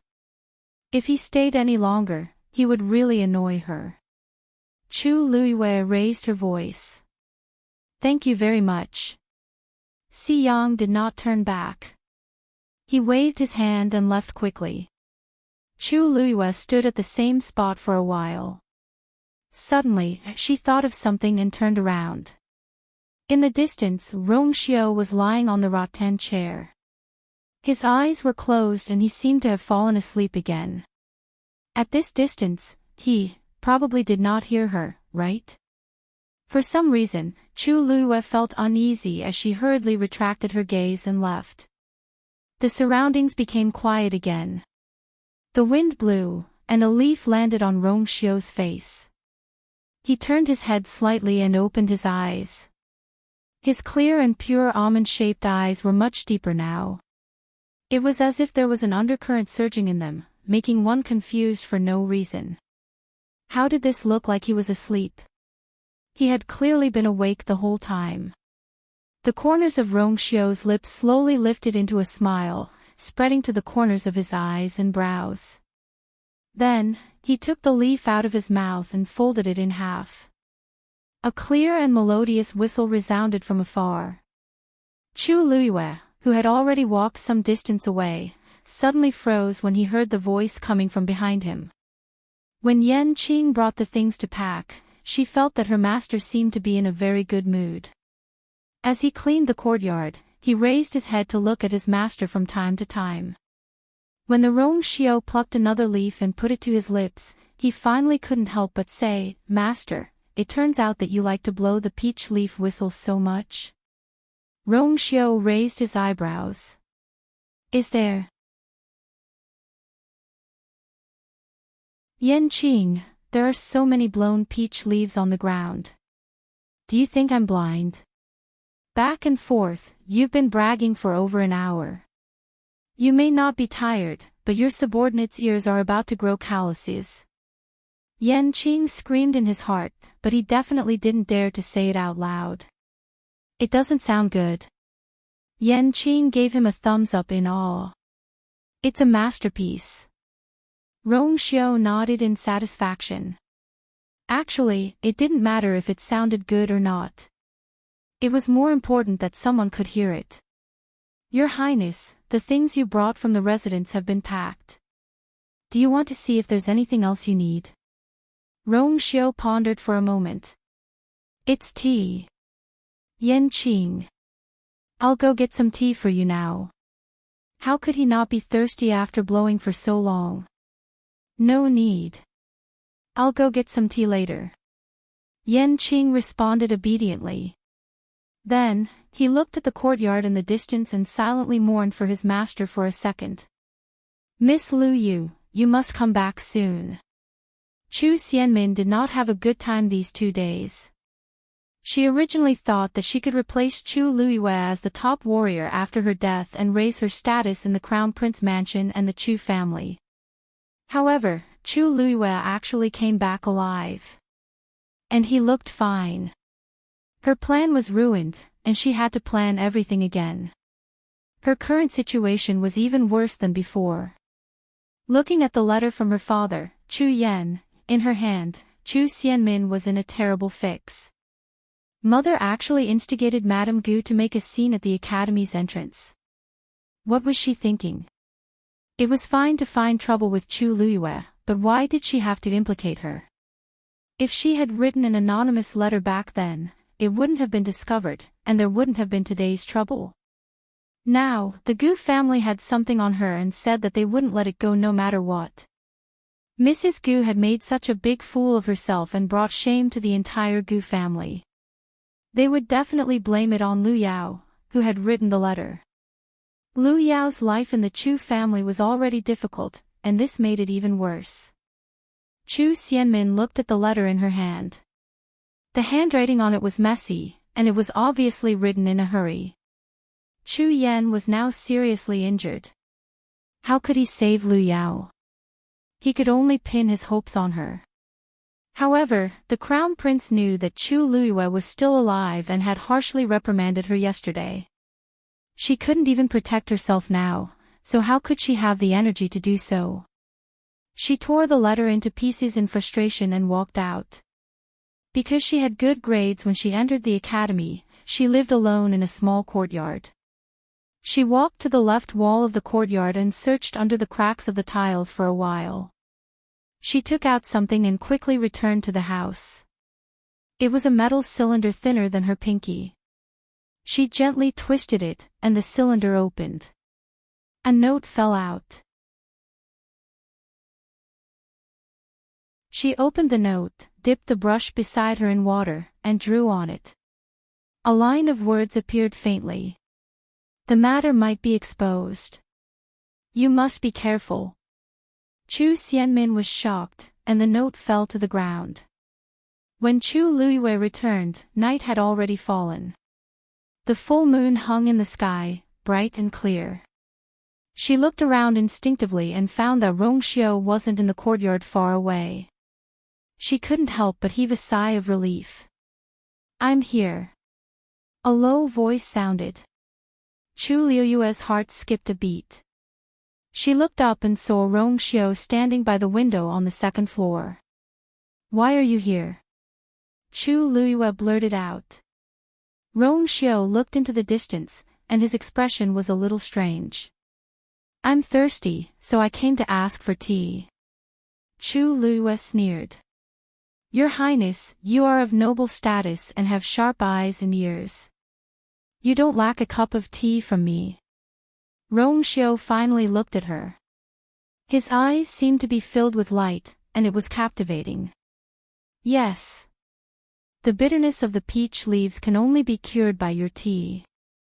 Digression, February, Rongxiu is such a flirtatious man. Lu Yu, that's right. Yan Qing, agreed. Rongxiu, ? Mobile users, please browse and read. A better reading experience comes from Love Network.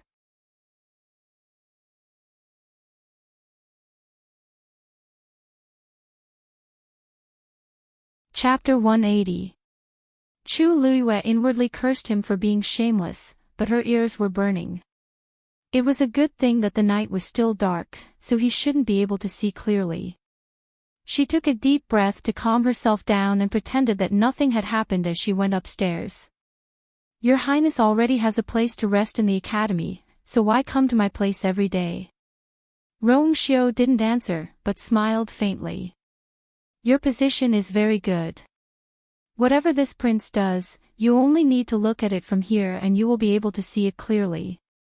Rather than that, it would be better for this prince to come here personally.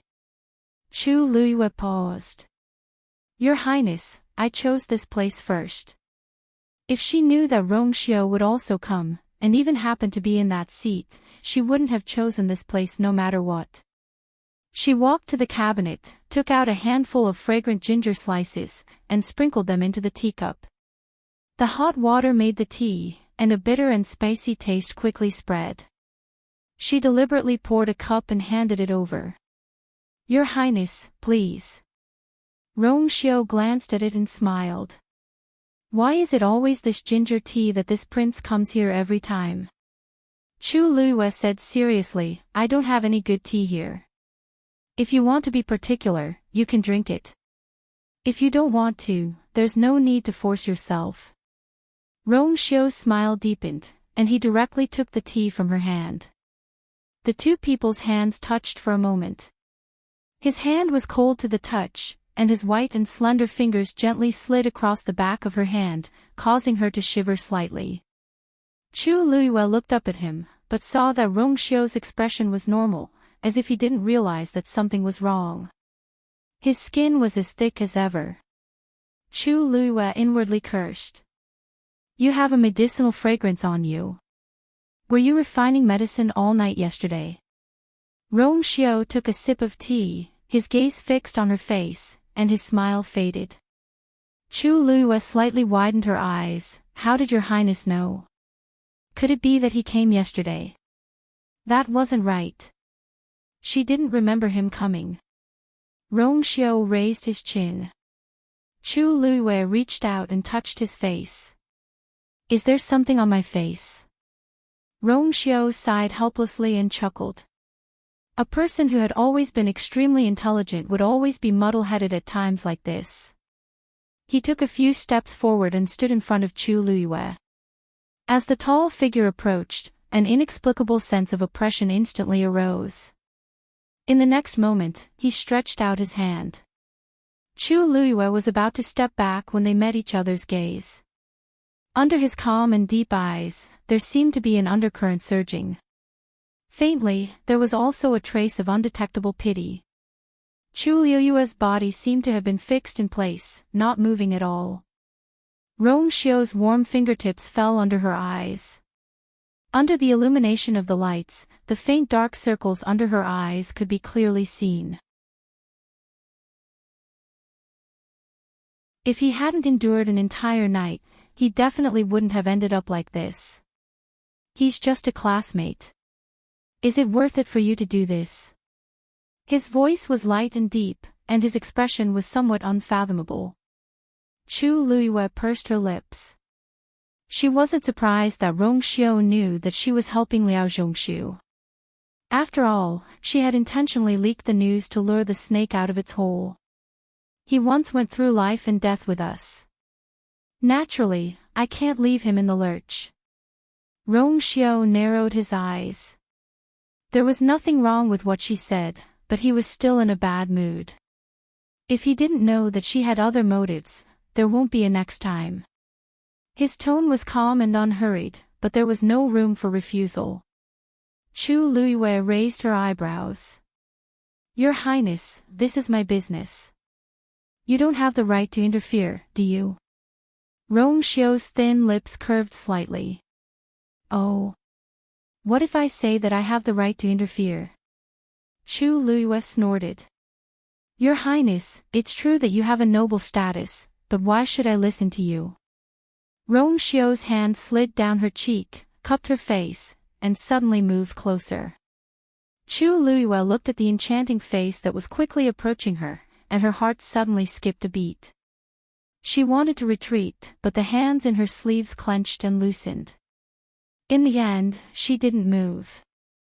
She didn't know when it started, but she seemed to have gradually gotten used to Rongxiu's occasional intimate actions.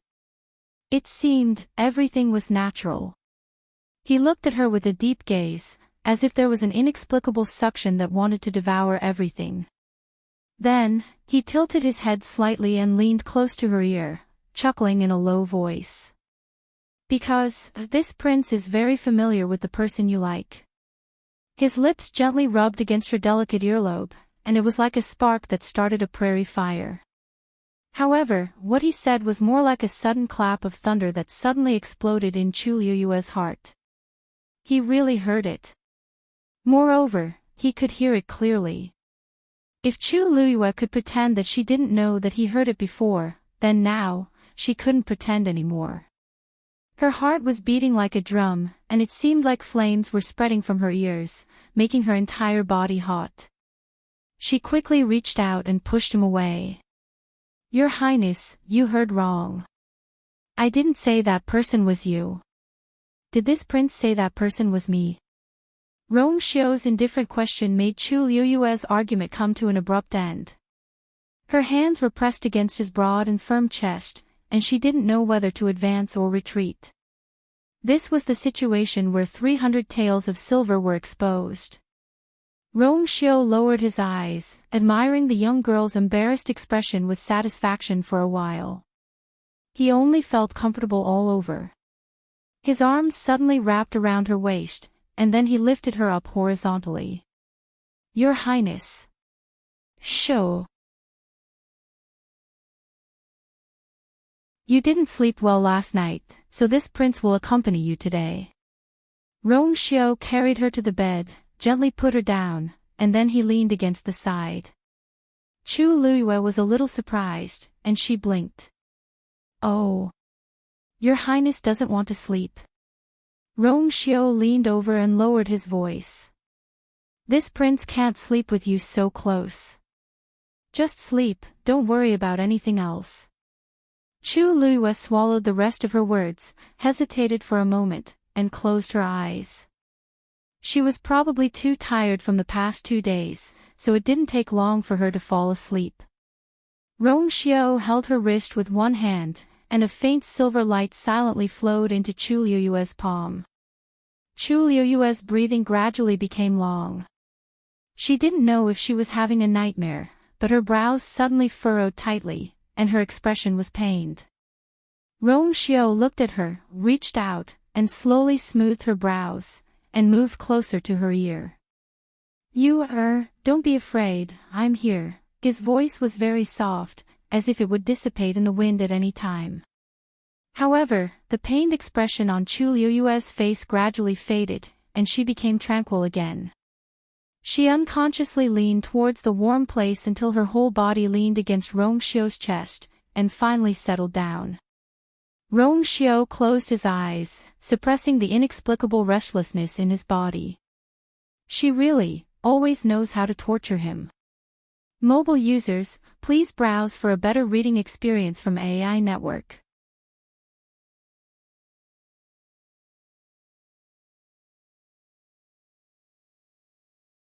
Chapter 181. The next morning, when Chu Luiyue woke up, Rong Xiao had already left. She reached out and touched the area beside her.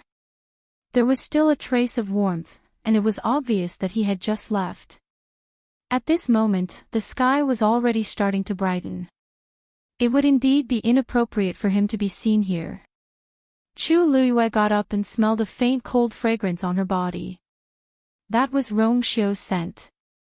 Chu Luiyue heaved a sigh of relief. The situation last night really put her in a difficult position. Now that she couldn't see him, she didn't have to think so much. Tuanzi got out of the quilt and rubbed her eyes, as if she was still sleepy. Chu Luiyue asked as she tidied up, "You look sleepy. You look very sleepy. Did you not rest well?" Dumpling yawned loudly, and its eyes were filled with resentment. Not only did it not sleep well, it didn't sleep at all last night. Originally, it wanted to sleep with Chu Luiyue, but every time it jumped onto the bed, it would be chased out. It could only curl up in a corner for the entire night, feeling wronged. It only returned to the soft bed after a certain someone left. Chu Luiyue was already awake after sleeping for a short while. How could it not be sleepy? Then you can stay here for the night. I'll be back tonight. Chu Luiyue was about to go out as she spoke. Dumpling was unhappy when it heard that. It hurriedly jumped onto Chu Luiyue's shoulder and curled itself into a ball with its fluffy tail. Chu Luiyue patted its head and placed it back on the bed. You won't be able to enter the place I'm going to today. Just rest here and wait for me to come back. Dumpling could only wag its tail in agreement. Chu Luiyue came to Joyo Tower again. Unlike the previous days, Joyo Tower was especially quiet today. They didn't bump into anyone on their way to Chu Luiyue. Probably because many people were injured in the Thousand Spirit Mountain range and most of them were still recovering, there were very few people who came. When he was about to reach Joyo Tower, Chu Luiyue suddenly heard a commotion. She looked in the direction of the voice and saw Lu Fian and a few others huddled together in a secluded corner. They seemed to be talking to someone in the middle. The person trapped in the middle was Chu Xianmin. Min, I remember that your cultivation time in Joyo Tower is quite long, right? I ran out of mine a few days ago. Can you lend me 6 hours of your time? Lu Fian seemed to be asking for help, but her tone was very matter-of-fact, as if she was asking for something that originally belonged to her. And the few of them, they haven't had the time to do the mission yet. As for them, they don't ask for much. You just need to give them 2 hours each. Chu Xianmin looked at the few people in front of her and suppressed the anger in her heart. She said, I don't have much left. I really can't give you so much at once, you're not willing. Lu Fian glanced at her from the side and mocked her. Min Min, we're good sisters. You're not even willing to share this with us. Chu Xianmin clenched her teeth. What good sisters? They're just a bunch of dogs who are adding insult to injury. That's right. Min Min, I heard that your family is quite busy. You probably don't have time to come to Joyo Tower to cultivate, right? Why don't you lend it to us first? Said a girl on purpose. The few of them looked at each other and couldn't help but laugh. Everyone knew that Chu Yan was almost beaten to death by Chu Ning, and Lu Yao had offended the Gu family. Now that they couldn't even protect themselves, how could they care about Chu Xianmin? As for the Crown Prince's mansion. If Chu Xianmin had won the Crown Prince's favor, why hadn't she helped her family solve their problems? These words hit Chu Xianmin's sore spot, and her expression changed instantly. I said that I don't have it means I don't have it. Lu Fian raised her hand angrily. You, wait. An anxious young man's voice was heard. Chu Luiyue looked over and smiled. This person was Ji Yurong. He ran over quickly and handed over his nameplate. I still have 6 hours here. Take it first. We're all classmates. Why do you have to make things so ugly? Lu Fian and the rest looked at him mockingly. Oh, Ji Yurong. Are you trying to stand up for her? Have you forgotten how she rejected you back then? You're too spineless, aren't you? Ji Yurong was a little embarrassed. I am not thinking of anything. We're all classmates. There's really no need to fall out over such a small matter. Besides, this place is quite close to Joyo Tower. It won't be good if the teacher finds out. This sentence successfully made Lu Fian and the rest restrain themselves. She took Ji Yurong's nameplate and drew a line on her own nameplate. A faint light flashed. She threw the dimmed nameplate back. I'll let you off for today. After saying that, he left with the others. After ensuring that they would not return, Ji Yurong carefully looked at Chu Xianmin. Are you all right, Smack? How many times have I told you not to appear in front of me in public? Ji Yurong was very embarrassed. Don't be angry, don't be angry. I just saw them bullying you. I'll leave now, get lost. Ji Yurong could not say anything else. His heart ached as he took a step back. Chu Xianmin closed her eyes in hatred. Now, everyone was laughing at her. Even Ji Yurong only knew how to cause trouble for her. How many times have I told you to pretend that you don't know me when there are other people around? Don't you understand human language? Do you know how hard my life will be if this gets out? If the Crown Prince had not been busy with his own matters, he would have definitely taught her a lesson. Not to mention, Ji Yurong hurriedly said, don't worry. I'll make Lu Fian and the rest shut up. No one will find out about this, so what if they find out? A clear voice sounded. Chu Xianmin and Ji Yurong were shocked as they hurriedly turned around. There's actually someone eavesdropping here. Chu Luiyue crossed his arms and leaned against the wall. He looked at the two people's interesting expressions with interest. What an infatuated young man. Chu Xianmin, someone treats you so well, yet you treat him like this. Don't you think you're going overboard?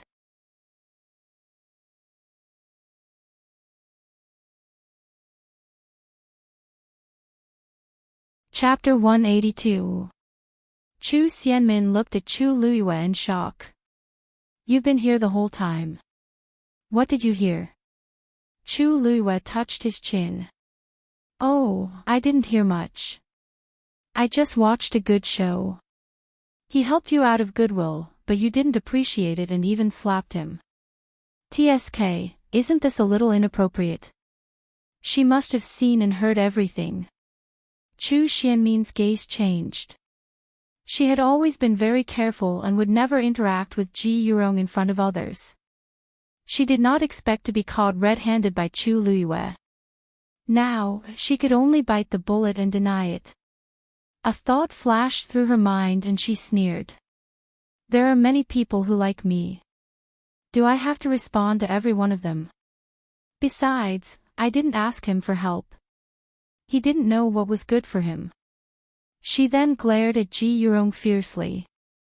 I'll say it one last time. I'm already married to the crown prince. Don't bother me from now on. Otherwise, you won't have a good time. Ji Yurong also knew that he and Chu Xianmin would not have an easy time if Chu Luyue publicized this matter. Thus, he hurriedly cooperated with her. He quickly cooperated and said, yes, I know. I didn't know my limits. It won't happen again. Chu Xianmin turned around and left. Wait. Chu Luyue stepped in front of Chu Xianmin and blocked her. What else do you want to do? Don't you know very well what I want to do? Chu Luyue looked at her coldly with an indescribable pressure.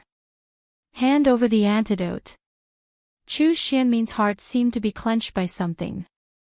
She forced herself to say, I don't know what you're talking about. Oh. Chu Luyue's gaze moved back and forth between Ji Yurong and Chu Xianmin, making them feel even more guilty. You don't want to admit it. Then, why don't we talk to elder son and the rest? Let's see what's going on. I heard that the Chu family is in a mess recently. I don't think anyone will be willing to help you, right? It's not a small crime to harm a fellow disciple. I didn't harm a fellow disciple. I didn't poison him. Don't even think about slandering me. Chu Xianmin's voice suddenly became much sharper. Chu Luyue said slowly. I didn't say poison. How did you know? Chu Xianmin felt as if someone was strangling her neck. Ji Yurong's face was already filled with panic. Today seems to be the first time I've seen you after returning to the academy.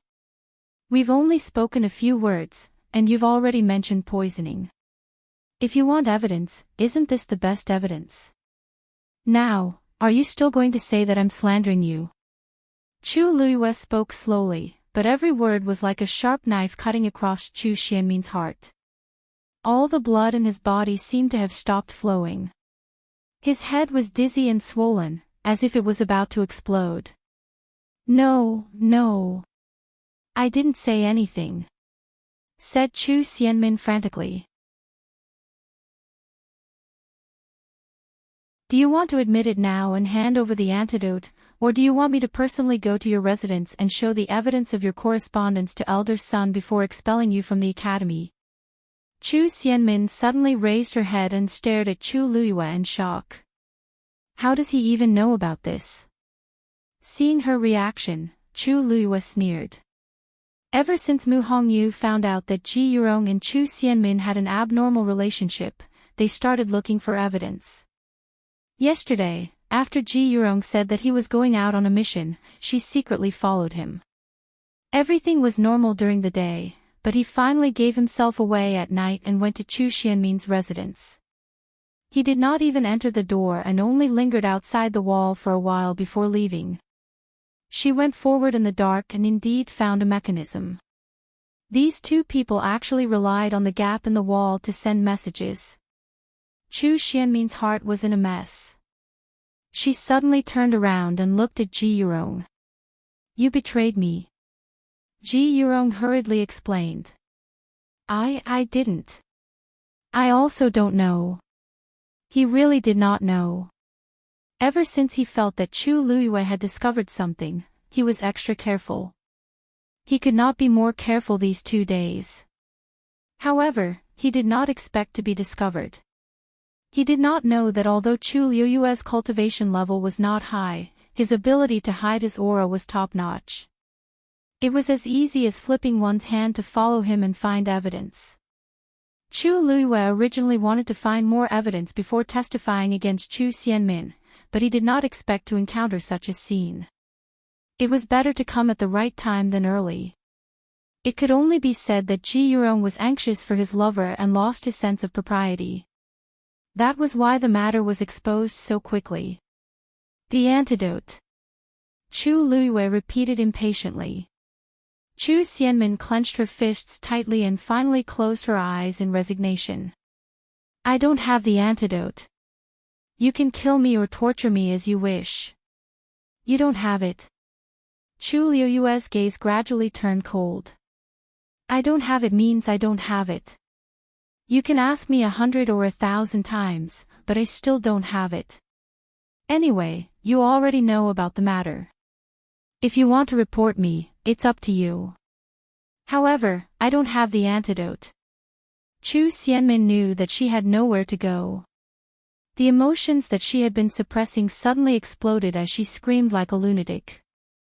Chu Luiwei furrowed his brows slightly. It seems like she really doesn't have the antidote. Where did you get the red blood goo? Red blood goo? What red blood goo? Chu Xianmin was stunned. Chu Luiwei stared at her for a while. If you really don't know, why did you do this to Liao Zhongshu? Chu Xianmin said hatefully. Because he's in cahoots with you. Then, he deserves to die. Everyone around you, including you, deserves to die. Chu Luiwei flipped his wrist, and a silver light flashed. The sharp and cold dagger was immediately pressed against Chu Xianmin's neck. Don't kill her. Ji Yurong was shocked and immediately wanted to rush over. Chu Luiwei coldly glanced at him. Ji Yurong felt the cold murderous intent and immediately stopped in his tracks. Chu Xianmin did not expect Chu Luiwei to act so quickly. She did not have time to react and was already in the other party's hands. She broke out in a cold sweat. Chu Luiwei is a ruthless person. She really dared to do it. I'll ask you one last time. Give me the antidote. Chu Xianmin closed her eyes in despair and trembled all over. I said I don't have it. Then, where did you get the poison? It's. Chu Xianmin seemed to be afraid of something and refused to speak. Chu Luiwei exerted force in his hand, and the blade quickly slit Chu Xianmin's neck. Someone gave it to me. I don't know who it is. Chu Xianmin finally spoke. However, this answer surprised Chu Luiwei. He approached her and asked. You don't know? I really don't know. That person always wears a mask, and I don't know what he looks like. Even his voice was changed on purpose. He only appeared once and asked me if I wanted to take revenge on you. I said I wanted to, and he gave me a bag of poison. I don't know anything else. Chu Xianmin stuttered as she finished speaking. Her entire face was ashen. If you don't believe me, then there's nothing I can do. You can just kill me. Chu Luiwei slowly narrowed his eyes. Who is it that wants to kill me? Mobile users, please browse for a better reading experience from Love Network.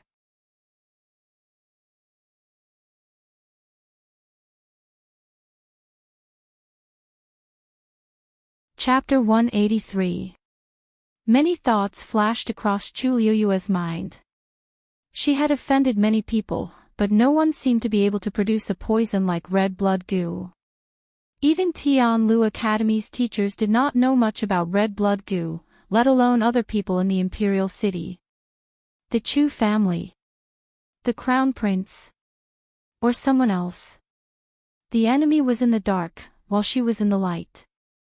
It was as if there was a fog in front of her, covering the truth of the matter. She could not see it clearly. Chu Luiwei thought for a while and finally let go of the dagger. Chu Xianmin then panted heavily and looked at Chu Luiwei with resentment. I've said everything I can. Are you satisfied? Of course not.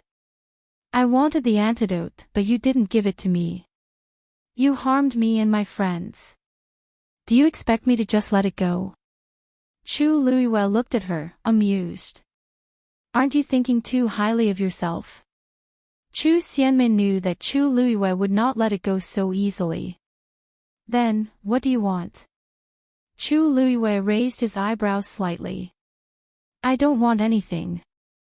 I just want to tell Elder Sun and the rest about this matter. After all, it's really a sleepless night for people like you to kill people from the same school at all costs. You dare to let me go. You were the one who did the wrong thing first. How can you blame others? Chu Luiwei looked at her with a half-smile. What a pity. I heard that you entered as the top student. Who would have thought that you would be chased out of the academy with your tail between your legs? No. Chu Luiwei's words completely agitated Chu Xianmin. She quickly walked forward and wanted to grab Chu Luiwei, but Chu Luiwei easily avoided her. You can't chase me out. I can't leave. I won't leave. Now, she could not return to the Chu family, and she could not make a comeback in the Crown Prince mansion. If she was chased out of the academy, her life would be completely ruined. This was her only chance to make a comeback. How could she give it up? Chu Luiwei looked indifferent. You brought this upon yourself. Chu Xianmin was extremely anxious. After thinking for a long time, she finally begged Chu Luiwei. I'm begging you. Don't tell anyone about this. As long as you promise me, I promise that I will never go against you again. I'll do whatever you say. I beg you. When she saw that Chu Luiwei had no reaction, she gritted her teeth and knelt down. What will it take for you to let me go? Ji Yurong went forward with a pained heart. Min. Chu Xianmin glared at him viciously and immediately nailed him to the ground. Do you think I haven't suffered enough? Scram. Ji Yurong felt extremely guilty and actually knelt down as well. Chu Luiwei looked down at the two of them, his heart unperturbed. On the contrary, she saw Chu Xianmin in a different light. How proud was Chu Xianmin in the past? She hated her so much that she wanted to die, but now she had to kneel down. She knew when to yield and when not to. This kind of temperament was more than just a little bit more ruthless than before. It seemed like the continuous attacks during this period had almost forced Chu Xianmin to a dead end. Seeing that Chu Luiwei was indifferent, Chu Xianmin closed her eyes and kowtowed heavily on the ground. Chu Luiwei glanced at her pale hands, which were tightly clasped to the ground. If she had the chance, Chu Xianmin would definitely return today's humiliation 100-fold. It's not impossible for you to stay. You just have to promise me one thing. The waiting time was exceptionally long. Chu Xianmin felt that every second of silence was tearing at her pride. Just when she thought that Chu Luiwei would not agree, she finally heard the answer that she had been yearning for. She suddenly raised her head, and her eyes were faintly red. Chu Luiwei enunciated each and every word clearly. You just have to pretend that nothing happened today and wait for that person to come again. Chu Xianmin was stunned and immediately gritted her teeth. I got it. Chu Luiwei nodded, turned around, and left. She had just taken a step when she suddenly turned around. Oh, right. I forgot to tell you that my dagger is smeared with poison. Chu Xianmin was stunned. What? Chu Luiwei kindly advised, don't worry. This poison is slow-acting. If you do your job well, I will naturally give you the antidote regularly. However, if you play any tricks, don't blame me for being ruthless. This poison will enter deep into your body and corrode your organs first, followed by your bones. A month later, your entire body will fester from the inside out, and you will die. TSK, you don't want to die so ugly, right? You. Chu Xianmin was furious, but she suppressed it with much difficulty. I got it. Chu Luiwei glanced at Ji Yurong again. You can move out yourself later. I don't have to do anything, right? No need, no need. I know what to do. Ji Yurong hurriedly agreed. Chu Luiwei then left slowly. When her figure completely disappeared, Chu Xianmin harshly slammed her fist on the ground. B*TCH. Minmin. Ji Yurong's heart ached as he went to help her, but he was slapped away. Chu Xianmin supported herself and stood up. Her palm was scratched by the rough ground because she used too much strength, and her hand was covered in blood. However, this pain was nothing. The humiliation that Chu Luiyue gave her today was the most unforgettable. Ji Yurong saw that her eyes were bloodshot and terrifyingly sinister. He was worried and afraid. He wanted to say something, but his face was still burning with pain, so he could only shut his mouth. Chu Xianmin touched the wound on her neck and was suspicious. Was there really poison on that dagger? However, whether there was poison or not, she did not dare to act rashly. She could only let Chu Luiyue do whatever he wanted. She turned around to leave, but after taking 2 steps, she suddenly spat out a mouthful of blood and fainted on the ground. Minmin. Ji Yurong exclaimed and hurriedly went forward, but he saw that Chu Xianmin had already fainted. Digression, translator, Endless Fantasy Translation Editor, Endless Fantasy Translation slightly later, at around 9:30 am, you're tuning in to the LoveLore Library YouTube channel. We're so grateful for your support and don't forget to subscribe to join us on this incredible journey through captivating stories. Your generosity through donations truly makes a world of difference, as it's the primary source of revenue that allows me to expand and enhance this channel for you. Thank you from the bottom of my heart for being a part of this adventure.